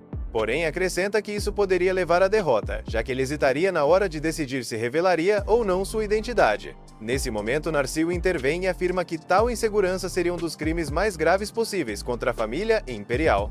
Noah, porém, dá um passo à frente para corrigi-lo. Com respeito, lembra que, segundo a lei imperial, atacar um nobre só é considerado um crime grave se a identidade do nobre tiver sido revelada. Se o agressor não souber quem é a vítima, a infração é tratada legalmente como uma agressão comum. A sala se enche de exclamações, com todos reagindo surpresos. Muitos olham para Noah sem acreditar, principalmente porque já é a segunda vez que ele corrige abertamente uma alta autoridade sobre questões legais. De repente, Noah começa a suar. Ele se pergunta se dessa vez passou dos limites ao apontar o erro de forma tão direta. Antes que ele diga qualquer coisa, o imperador começa a rir alto. Ele se vira para Narsil e diz que ganhou a aposta. Então explica que os dois tinham feito uma aposta para ver se Noah realmente entendia a lei imperial, a ponto de explicá-la claramente. Como o imperador já sabia o quanto Noah segue as leis à risca, tinha certeza de que ele responderia exatamente assim. Surpreso, o imperador toma uma decisão repentina. Declara que Noah será nomeado o novo ministro da Justiça. Assim que o título é anunciado, todos começam a comemorar e a gritar o nome de Noah. Enquanto isso, Noah fica parado, completamente chocado com o que acabou de acontecer. Mais tarde naquela noite, ele vai a mais um concerto da Alicia. Apesar de gostar da música, a mente dele continua voltando aos acontecimentos do dia. Ele não consegue entender totalmente por que agir naturalmente, e falar honestamente sobre a lei levou uma nomeação tão importante. Depois de pensar bastante, Noah conclui que não faz sentido ficar quebrando a cabeça com isso. Então decide deixar esses pensamentos de lado e simplesmente aproveitar o concerto. No dia seguinte, Noah assume oficialmente o cargo de ministro da Justiça. Assim que chega ao ministério, apresentam para ele o segundo no comando, Nyania Waits. O cara tem aquele ar calmo e super profissional. Como é o primeiro dia, Noah pede para Nyania explicar quais são as principais funções dele. Nyania começa a detalhar tudo. Uma das tarefas principais é coordenar os tribunais por todo o Império. O Ministério supervisiona os julgamentos, garante que as sentenças sejam coerentes e mantém a ordem. Além disso, em casos mais graves, tipo insurreição, é tradição que o ministro nomeado pelo imperador julgue pessoalmente o acusado. Isso ficou ainda mais importante depois da rebelião de 10 anos atrás. Noah entende que o ministério funciona tanto como autoridade administrativa quanto como um tribunal de alto nível. Enquanto os tribunais locais resolvem brigas comuns, o ministério cuida do que pode afetar a estabilidade do império. Depois de ouvir tudo, Noah pergunta se Nyania preside casos pessoalmente. Ele confirma que sim, que julga regularmente os casos que chegam até lá. Então Noah solta uma pergunta direta: quanto você recebe por ano em suborno? Nyania é pego totalmente de surpresa, mas logo recupera a postura e diz que não aceita suborno. Noah fala para ele relaxar, que não está tentando arrancar uma confissão à força. Ele só quer a verdade e garante que não haverá punição se ele for honesto. Depois de um tempo em silêncio, Nyania resolve falar a real. Admite que aceita subornos, mas não com frequência. No total, dá só algumas centenas de reans por ano. Ele ainda explica a política dele, nunca aceita suborno em casos de assassinato. Esses são perigosos demais, chamam muita atenção e, se descobertos, as consequências seriam pesadas. Para diminuir o risco, ele só aceita dinheiro em casos ambíguos, onde a decisão poderia ir para qualquer lado. Se as provas não são conclusivas, ele deixa a influência pesar na balança. Quando Nyania termina, Noah pega um cheque e escreve 5.000 reans. Entrega para ele e explica que isso é mais ou menos 10 vezes o que ele ganha por ano com suborno. Se aceitar o dinheiro, vai ter que parar completamente enquanto Noah for ministro. Noah deixa claro que quer atender às expectativas do imperador. O sistema judicial precisa refletir integridade e disciplina. Corrupção enfraquece as bases do império. Nyania fica impressionado com a determinação dele. Dá para entender por que o imperador deu a ele o título de príncipe sábio. Ele sente o peso da decisão de Noah. Mas no instante seguinte, Nyania afasta o cheque e diz que não precisa do dinheiro. Promete que nunca mais vai aceitar suborno. No começo, Noah desconfia, mas quando percebe que sua estatística de fogo aumentou, entende que Nyania realmente está do lado dele. Com isso, decide seguir em frente ao lado dele. Mais tarde naquela noite, Oscar organiza uma grande festa em homenagem à nomeação de Noah. Gente de todo o Império comparece. O salão fica cheio de risadas, música e discursos. Mesmo com clima animado, Noah não para de pensar. Por que o imperador escolheu ele? Oscar sugere que talvez seja favoritismo pessoal, que o imperador simplesmente goste dele. Noah considera, mas sente que tem algo maior por trás. Ele lembra de quando o império quase entrou em colapso. Oscar confirma que lembra. Noah explica que o problema estava no antigo método de escolher o príncipe herdeiro. Os príncipes que não eram herdeiros levavam uma vida despreocupada, sem responsabilidades reais. Isso gerava desequilíbrio interno e instabilidade. Depois disso, cada príncipe passou a receber seu próprio território e educação adequada. Mesmo assim, Noah acha que sua nomeação significa algo maior, parece parte de um plano.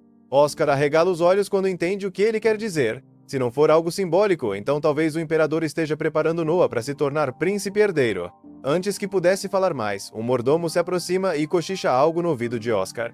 A informação confirma a suspeita. O imperador planeja nomear Oscar como príncipe-ministro das finanças na próxima assembleia. Ou seja, tudo faz parte de um plano maior. Oscar lembra Noah que a festa é em homenagem a ele e diz para ele aproveitar. Noah concorda, mas o peso das responsabilidades futuras não sai da cabeça dele. Enquanto isso, numa vila distante, homens armados invadem uma residência suspeita. As pessoas lá dentro são pegas de surpresa. Logo chegam relatórios ao imperador. 167 pessoas foram presas por conspirar para pressionar o rei a abdicar do trono. O plano era substituí-lo pelo príncipe herdeiro Albert. Muitos suspeitam que Albert tenha orquestrado tudo, mas o informante confirma que não há provas de participação direta. O imperador decide que Albert não será punido, porém o líder da rebelião será executado. Sozinho, o imperador começa a refletir sobre quem realmente merece herdar o trono. Na visão dele, tanto Gilbert quanto Albert não são adequados. Por outro lado, ele acredita que seus outros filhos, Henry, Oscar e Noah, têm grande potencial. Qualquer um deles pode se tornar o próximo governante, desde que consigam passar no teste que ele está preparando. No dia seguinte, Noah recebe relatórios detalhados sobre a insurreição. Ele descobre que todos os 167 presos tinham ligação direta com Albert. A maioria eram aliados próximos ou associados conhecidos. Com isso, Noah conclui que é bem provável que Albert tenha tido algum envolvimento. Normalmente, nobres envolvidos em crimes recebem punições mais leves, mas insurreição não tem conversa. Qualquer nobre considerado culpado precisa ser executado, cortado na altura da cintura. A lei é rígida. Noah para pensar nas consequências. Se Albert fosse oficialmente implicado e executado, a estabilidade do império iria para o caos. Ele ainda é o príncipe herdeiro. A notícia da execução dele poderia abalar a nobreza inteira e gerar revolta.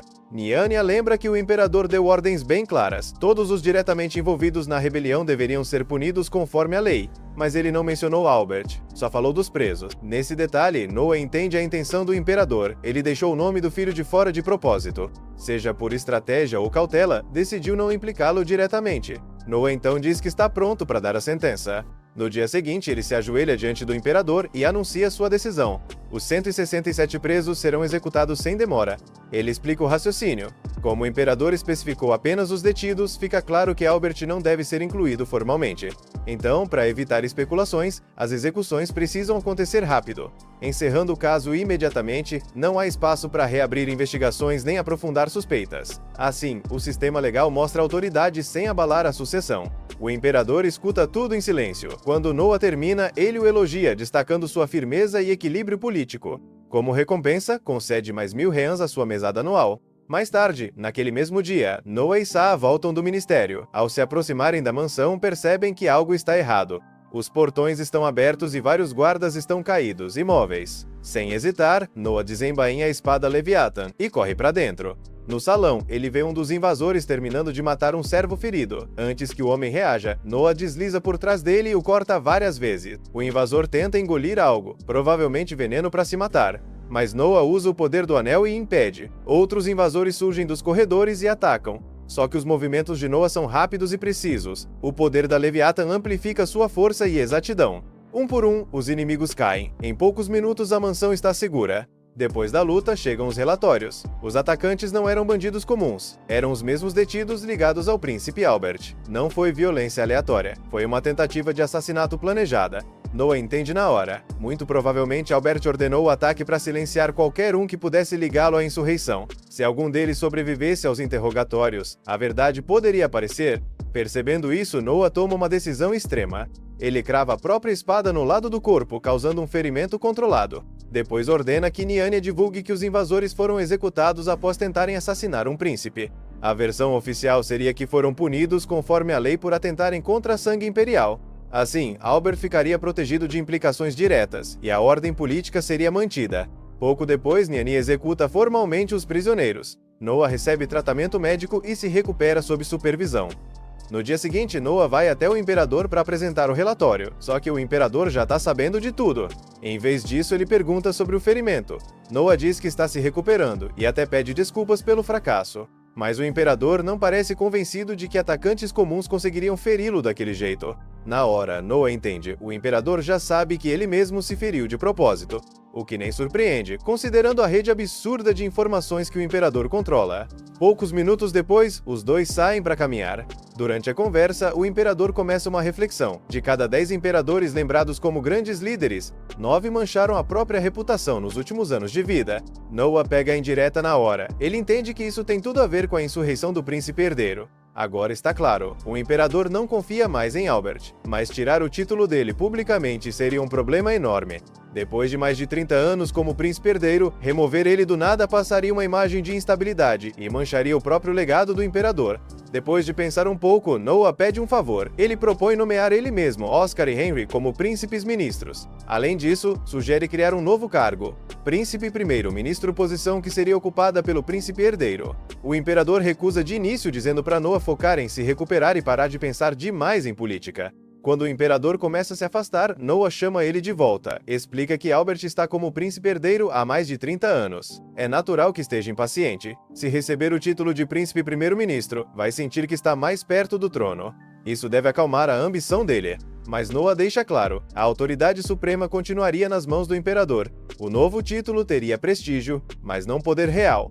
Albert pareceria promovido, mas não teria controle de fato. O imperador para e pensa. Ele não esperava esse nível de estratégia. Depois de alguns segundos, elogia Noah pela ideia e concorda que isso pode estabilizar a situação. Dá até um tapinha na cabeça dele em sinal de aprovação. Noah fica aliviado. O imperador entendeu tudo de primeira, confirmando por que é tão respeitado como governante. Querendo recompensar Noah, o imperador decide que dinheiro não é suficiente, então leva ele até o cofre imperial e manda escolher qualquer objeto. Noah deixa a espada Leviatã guiar ele. Seguindo uma leve sensação de atração, ele vai até uma prateleira e pega uma pequena caixa.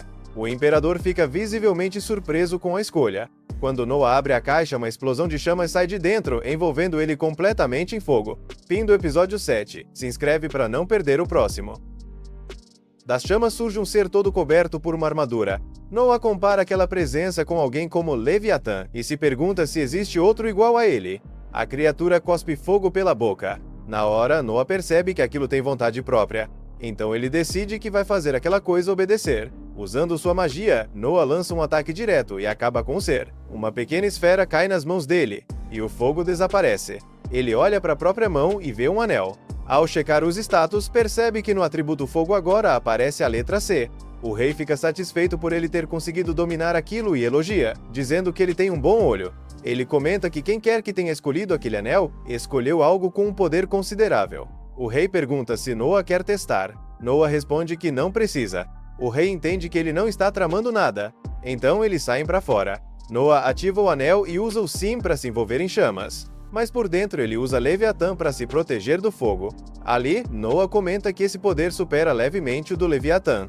O rei diz que não parece estar queimando nada. Noah então pede para ele olhar para o chão. Há um buraco gigantesco. Noah explica que usou o Leviatã como contenção, para impedir que o calor se espalhasse. Impressionado, o rei entrega oficialmente o anel a Noah, dizendo para ele usar aquilo para o bem do império. Depois disso, o rei começa a explicar como funciona o vasto império. Ele governa tudo, desde criação de leis, finanças e diplomacia até mediação de conflitos e negociações. Até os assuntos internos da família imperial entram na conta. Tudo isso é explicado enquanto ele entrega um relatório para Noah. Antes de Noah ler, o rei comenta que tem um irmão mais novo chamado Grimm. E esse irmão tem um filho problemático, um bêbado. Esse rapaz causou vários problemas nas terras, até que um dia, bêbado, matou alguém durante uma briga. O crime já foi julgado e condenado. Mas o pai do garoto ofereceu pagar uma multa, alegando que a culpa foi da má criação. Noah responde que, pela lei, não dá para responsabilizar o Grimm pelo crime do filho. Assim como um filho não paga a dívida dos pais, um pai também não pode responder pelo crime do filho. O rei diz que falou a mesma coisa pro irmão, mas ele insiste em pagar 30 mil rins para aliviar a própria consciência. Noah faz as contas. Isso equivale a 250 anos de salário de um cidadão comum da capital, ou seja, uma quantia absurda. O rei pede a opinião dele. Noah responde que não dá para cobrar uma multa que nem existe na lei. O rei sugere mudar a lei e criar multas voluntárias. Além disso, o império tem problemas que custam uma fortuna. Noah entende que ele quer arrecadar dinheiro, mas alerta, se mudarem essa lei, vão abrir brecha para comprarem inocência com dinheiro. E quem poderia pagar isso seriam só os ricos e grandes mercadores. Isso só alimentaria a corrupção política. Mesmo que estejam precisando de recursos, precisam resolver isso por meios legítimos. O rei concorda e encerra a questão da multa. Como reconhecimento pela sabedoria dele, o rei nomeia Noah como conselheiro-chefe honorário. Isso dá uma ideia para Noah. Em vez de pagar para escapar da justiça, podem pagar por prestígio. Por exemplo, quem doar 1000 riens ao Império ganha o título de cavaleiro honorário, deixando claro que não dá poder real nenhum. Mas vindo direto do rei, muita gente vai querer, porque é assim que os humanos são. Quando o dinheiro já não faz diferença, eles buscam honra. O rei entende a ideia na hora e manda chamar Oscar. Nesse momento, Noah decide que já fez o suficiente por hoje e pede para se retirar. O pai entende e permite. Na entrada do castelo, ele vê vários membros do palácio observando o buraco no chão. Noah fica meio confuso. Então Chess aparece e explica. Eles ainda estão chocados com o chão que literalmente derreteu. Alguns até caíram sem querer. Noah ri e entrega um saco de dinheiro para cobrir despesas médicas. Ele pergunta o que Chess está segurando. É uma caixa com besouros. O 8º príncipe pediu, porque gosta de colocar eles para lutar. Isso dá uma ideia para Noah. No caminho para casa, ele materializa o poder dos anéis e faz eles lutarem entre si. Sim, como se fossem bonequinhos. A criada de cabelo laranja vê aquilo e fica impressionada. Noah pergunta se ela quer ver de novo. Ela diz que sim. Então ele invoca de novo o perdedor da vez, o Anel de Fogo. Enquanto observa a luta, ele percebe que o anel subiu de nível. Ele fica meio confuso com isso. De volta à residência, ele continua fazendo os anéis lutarem na companhia da Saa. Depois de várias batalhas, o Anel de Fogo finalmente derrota o Leviatã. Noah o parabeniza e percebe que ele evoluiu. Curioso, pede para Saa mostrar os atributos. Eles descobrem que o anel subiu de nível outra vez. Saa fica impressionada. Ela sugere que ele continue fazendo os anéis lutarem para aumentar ainda mais os níveis. Mas Noah explica que não é tão simples. Do nível 1 pro 2 foi só uma luta. Mas para subir mais um nível precisou de 10 combates. Então lutar sempre contra o mesmo oponente provavelmente é ineficiente. Ele conclui que precisa reunir mais ferramentas mágicas semelhantes. Nesse momento, Henry aparece. Ele elogia Noah por fazer os 2 anéis lutarem. Noah pergunta há quanto tempo ele estava observando. Henry não responde. Só mostra uma caixa. Ele diz que o ninho de monstros está pronto. É uma área de caça administrada pelo Ministério, onde os príncipes podem ter sua primeira experiência real de batalha. Henry avisa que se Noah abrir a caixa vai descobrir quantos soldados precisa levar. Noah abre. Dentro há um papel com o número 1. Henry fica chocado. Isso significa que Noah não precisa de mais ninguém. Algo que nunca tinha acontecido antes. Mais tarde, enquanto Noah está lendo, Saa aparece e avisa. O rei veio visitá-lo. Noah manda ele entrar. Quem aparece é Rhys, dizendo que traz uma ordem do rei. Seguindo o protocolo, Noah se ajoelha. Na mesma hora, Rhys informa que a primeira batalha dele foi adiada até segunda ordem. Depois de dizer isso, Rhys também se ajoelha, falando com todo respeito. Ao ver isso, Noah lembra que Rhys é homem de confiança do irmão dele, Henry. Ele explica que de vez em quando, a família imperial nomeia seus próprios funcionários como oficiais. O título de homem de confiança é dado àqueles que vêm diretamente do serviço de uma casa nobre. Eles são oficiais, mas também subordinados da realeza. E, por representarem seus senhores, seguem o protocolo mais rígido do Império. Noah pergunta o motivo do adiamento.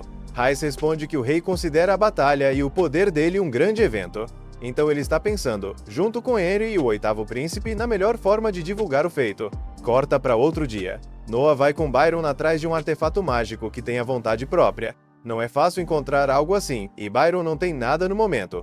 Então Noah entrega um saco de dinheiro para ele começar a procurar algo semelhante. Se encontrar algo bom, ganha recompensa. Byron agradece. Do lado de fora da loja, Chess pergunta se foi certo pagar tanto por algo que nem existe ainda. Noah responde que aquilo são empréstimos. Nesse momento, eles ouvem uma confusão. Um homem quer comprar um item que já tinha sido reservado por outro cliente. O segurança agarra o sujeito e ameaça. Pergunta quantos outros querem pagar e se estão dispostos a perder o comércio ali. Noah interfere.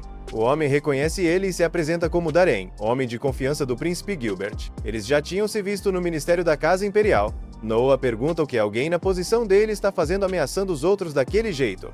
Darren debocha dizendo que ele deveria saber que membros do Ministério não podem ser julgados, a não ser por traição ou rebelião. Sugere que Noah não se meta. Noah sabe que ele está tecnicamente certo. Ele explica que ser servo direto da família imperial é um cargo importante. E, trabalhando para o primeiro príncipe, Darren tinha privilégios. A atitude arrogante era até esperada. Mas Noah, sem medo nenhum, pergunta por que ele ainda está ali encarando sem demonstrar respeito. Pela hierarquia, Darren é obrigado a mostrar respeito em qualquer lugar.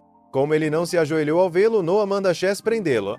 Darren, já imobilizado no chão, insiste que trabalha para Gilbert, mas é tarde demais. Noah declara que o homem de confiança do primeiro príncipe o desrespeitou e pede um chicote para puni-lo conforme a lei. Os comerciantes entregam um chicote, um deles até oferece o mais caro que tem. Todo mundo olha Darren com desprezo. Noah calcula as chibatadas pelo abuso de autoridade e desrespeito. Diz que, se fosse homem de confiança dele, já estaria condenado à morte. Então ordena que Chess aplique chibatadas suficientes para matá-lo. Chess obedece. Enquanto Noah se afasta, as últimas palavras de Darren ecoam pedindo para não bater só com a ponta. Alguns minutos depois, Chess retorna confirmando que Darren morreu das chibatadas, e também de alguns golpes extras dos comerciantes. Noah pergunta se os guardas chegaram. Chess confirma. Então Noah manda prepararem um relatório, e pede algemas. Chess fica confuso, mas depois vemos Noah algemado na entrada da mansão do príncipe Gilbert. O mordomo Coyle permite a entrada, dizendo que o príncipe estava esperando. Diante de Gilbert, o primeiro príncipe diz que concorda com as ações de Noah. Mesmo assim, Noah pede desculpas por não ter consultado antes. Gilbert pergunta quem era Darren. O mordomo explica que era um antigo assistente transferido anos atrás para o Ministério da Casa Imperial. Gilbert diz que não dá importância. Inclusive já tinha demitido ele por mau comportamento. Então não o considera mais seu servo. Sem mais assunto, ele tira as algemas de Noah e agradece por defender sua reputação. Ao sair da mansão, Chess pergunta sobre aquilo. Noah pergunta se ele está falando de ter ido algemado, mesmo com o irmão sendo gentil. Chess confirma. Noah explica que apesar de não parecer, Gilbert estava furioso, mas não era conveniente confrontá-lo, já que Noah atualmente tem mais favor do rei. Além disso, se o irmão mais novo aparece pedindo desculpas, o mais velho é praticamente obrigado a aceitar. E se não resolvessem aquilo direito, poderia haver retaliação no futuro. Chess fica impressionado com a análise dele. No dia seguinte, em casa, Rey informa que alguém do Ministério da Casa Imperial quer vê-lo. Noah manda entrar. O homem se apresenta como Don Waits. Ele diz que ficou impressionado com a forma como Noah lidou com a situação e quer servi-lo. Noah avisa que seria difícil promovê-lo dentro do ministério. Don responde que só quer ser chamado quando for necessário. Nesse caso, Noah aceita. Mas, assim que ele sai, Noah manda Rain investigar tudo sobre ele, bem discretamente. Pouco tempo depois, enquanto Noah se vestia, Ryan chegou com notícias urgentes. Ele explicou que Don estava secretamente trabalhando para o irmão mais velho de Noah, Gilbert. Ryan suspeitava que Gilbert o havia colocado como espião para coletar informações e repassar para ele. Noah reconheceu a possibilidade e instruiu Ryan a manter a descoberta em segredo. Agora que sabiam a verdadeira lealdade de Don, poderiam usar a situação a seu favor. Ryan ficou surpreso ao saber que Noah suspeitava de Don desde o primeiro encontro. No entanto, Noah sabia que não tinha sido apenas instinto. No momento em que Don concordou em servi-lo, Noah percebeu que seus atributos não aumentaram, um detalhe que tornou a verdade óbvia. Ryan então mencionou que alguém da loja Barsley queria ver Noah, alegando ter localizado o tesouro que ele procurava. Noah presumiu que a recompensa de 10.000 rene havia dado resultado. Logo depois, Alan entrou e anunciou que havia encontrado o item solicitado. Servos trouxeram um grande objeto coberto por uma lona. Noah imediatamente reconheceu o formato de uma pintura, o que o deixou intrigado, já que ele havia pedido artefatos mágicos. Quando o pano foi retirado, revelou um antigo retrato de uma garota de cabelos verdes chamada Fuawa, adormecida. Alan insistiu que não era uma pintura comum. Quando Noah se aproximou, seu Leviatã reagiu violentamente. A reação confirmou sua suspeita de que o retrato estava amaldiçoado. Alan então apresentou uma réplica criada na mesma época. A olho nu, as duas obras eram quase idênticas. No entanto, através do Leviatã, Noah sentiu uma aura estranha emanando da peça autêntica. Sabendo o que precisava ser feito, Noah sacou o Leviatã e golpeou o original sem hesitar. O comerciante ofegou chocado. Em vez de destruir o retrato, o golpe quebrou a maldição que o prendia. A garota adormecida dentro dele começou a se mexer. Lentamente, Fuawa saiu da tela e entrou na sala. Alan tremia de medo, mas Noah manteve a compostura. Fuawa falou com ele em uma língua desconhecida, explicando que o retrato havia sido pintado com seu próprio sangue. O artista que a criou a assassinou quando criança e misturou seu sangue na tinta. Finalmente livre, Fuawa declarou que desejava recompensar Noah.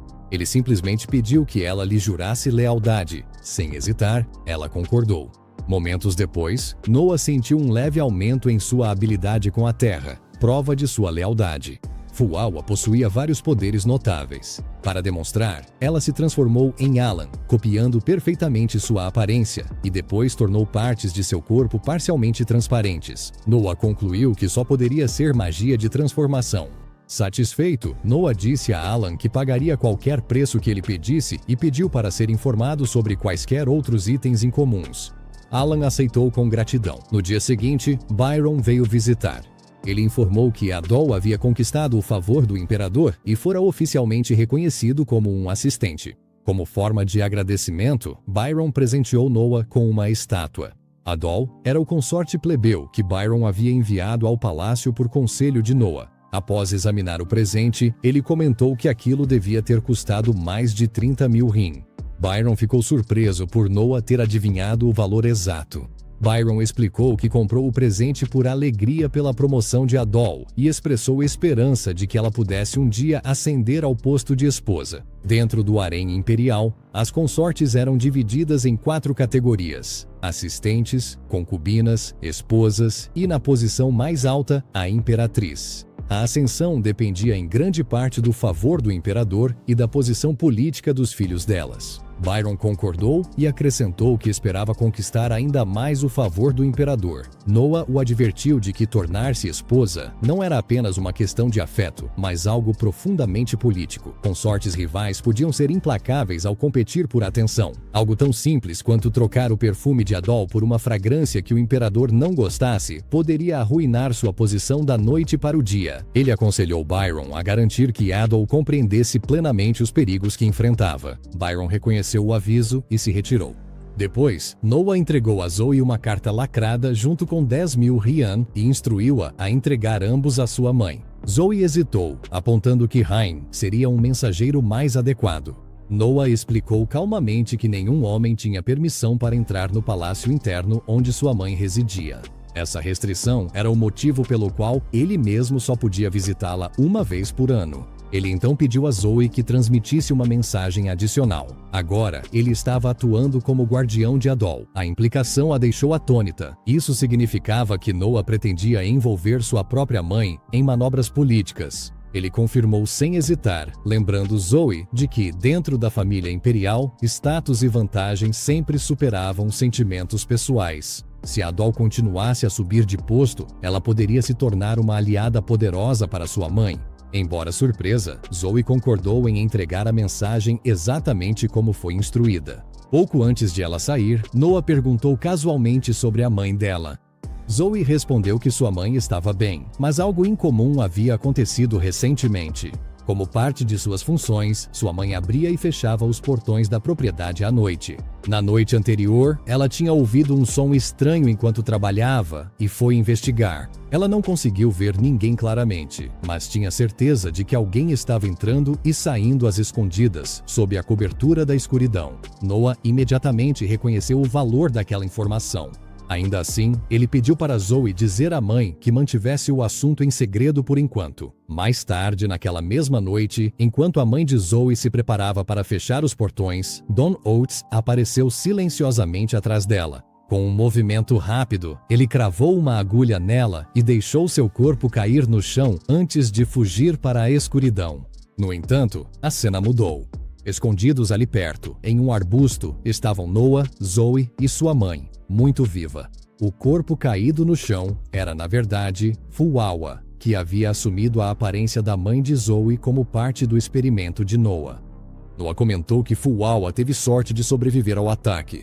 Em seguida, ele instruiu Zoe a simular a morte de sua mãe usando o cadáver falso. Ela deveria voltar para sua cidade natal, Dosu, e alegar que estava levando sua mãe para ser enterrada lá. Seria mais seguro para ambas deixarem a região por um tempo.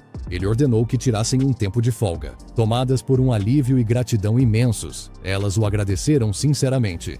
Zoe então perguntou se era realmente seguro deixar Don escapar. Noah a assegurou de que não havia perigo. Fuawa já estava rastreando-o. Na manhã seguinte, Don acordou enfaixado. Para seu espanto, Noah estava sentado ao lado de sua cama. Ele não conseguia se lembrar de como havia chegado ali. Calmamente, Noah preencheu as lacunas. Depois que Don relatou ter matado a mãe de Zoe, um intermediário o esfaqueou por ter falhado em sua missão como espião e o jogou no rio. Noah afirmou que o havia resgatado. Don olhou para ele com espanto. Noé havia previsto tudo. Noah disse a Don que não havia necessidade de desperdiçar sua vida. Ele ainda poderia jurar lealdade e servir sob o comando dele. Comovido até as lágrimas, Don agradeceu-lhe repetidamente. Ao verificar as estatísticas de Don, Noah percebeu que seu atributo de vento havia aumentado, prova de que sua lealdade era genuína. Noah instruiu-o a concentrar-se primeiro na recuperação. Depois disso, ele receberia um novo nome e uma nova identidade. Noah pretendia apresentá-lo como filho adotivo de uma casa nobre caída e, eventualmente, nomeá-lo governador local. Tomado de gratidão, Don decidiu retribuir Noah com informações valiosas. Ele revelou que seu antigo mestre, o primeiro príncipe Gilbert, havia presenteado o imperador com um presente peculiar. A notícia surpreendeu Noah. Sem demora, ele correu até o palácio e se ajoelhou diante do imperador, pedindo urgentemente que ele parasse de beber vinho de fênix. O imperador reconheceu imediatamente o nome. Era uma especialidade produzida no território de Gilbert e presenteada à família real. Ele exigiu uma explicação. Noah esclareceu que o vinho em si era inofensivo quando consumido normalmente. No entanto, quando combinado com um determinado prato, ele se transformava em um veneno letal.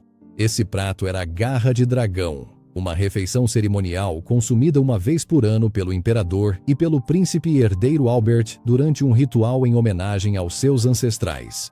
Quase um ano havia se passado desde que o vinho foi apresentado, e o imperador vinha bebendo-o regularmente sem problemas. Ninguém suspeitaria, mas quando combinado com garra de dragão no próximo ritual, o veneno adormecido seria ativado. Qualquer morte resultante pareceria um trágico acidente. O imperador entendeu imediatamente. Se o ritual prosseguisse como de costume, tanto ele quanto Albert morreriam. Noah confirmou isso. O imperador elogiou seu filho por trazer o assunto à tona. Ele ordenou que Narsil convocasse Henry e enviasse soldados à residência de Gilbert para uma investigação imediata. Noah foi dispensado com a promessa de que sua recompensa viria depois. Naquela mesma noite, Gilbert foi preso. Seus crimes foram descobertos, incluindo experimentos ilegais com veneno realizados em escravos traficados. Seu plano de eliminar o imperador e tomar o trono desmoronou completamente graças ao aviso de Noah. Ainda assim, Noah sentia-se inquieto. A rede de inteligência do imperador era extensa. Como ele poderia não estar ciente de tal conspiração? A verdade logo veio à tona. O imperador revelou que sabia do plano desde o início e nunca havia consumido o vinho envenenado. Mais uma vez, ele elogiou Noah por pensar tão à frente. Como recompensa, o imperador nomeou-o vice-ministro dos assuntos militares e comandante-geral do primeiro exército, mais conhecido como a Guarda Imperial. Ele deixou uma última coisa clara: não cairia sem resistência. Antes que qualquer assassinato ou golpe pudesse ter sucesso, ele pretendia que Noah, como chefe da Guarda Imperial, ajudasse a determinar o sucessor mais adequado para herdar o trono.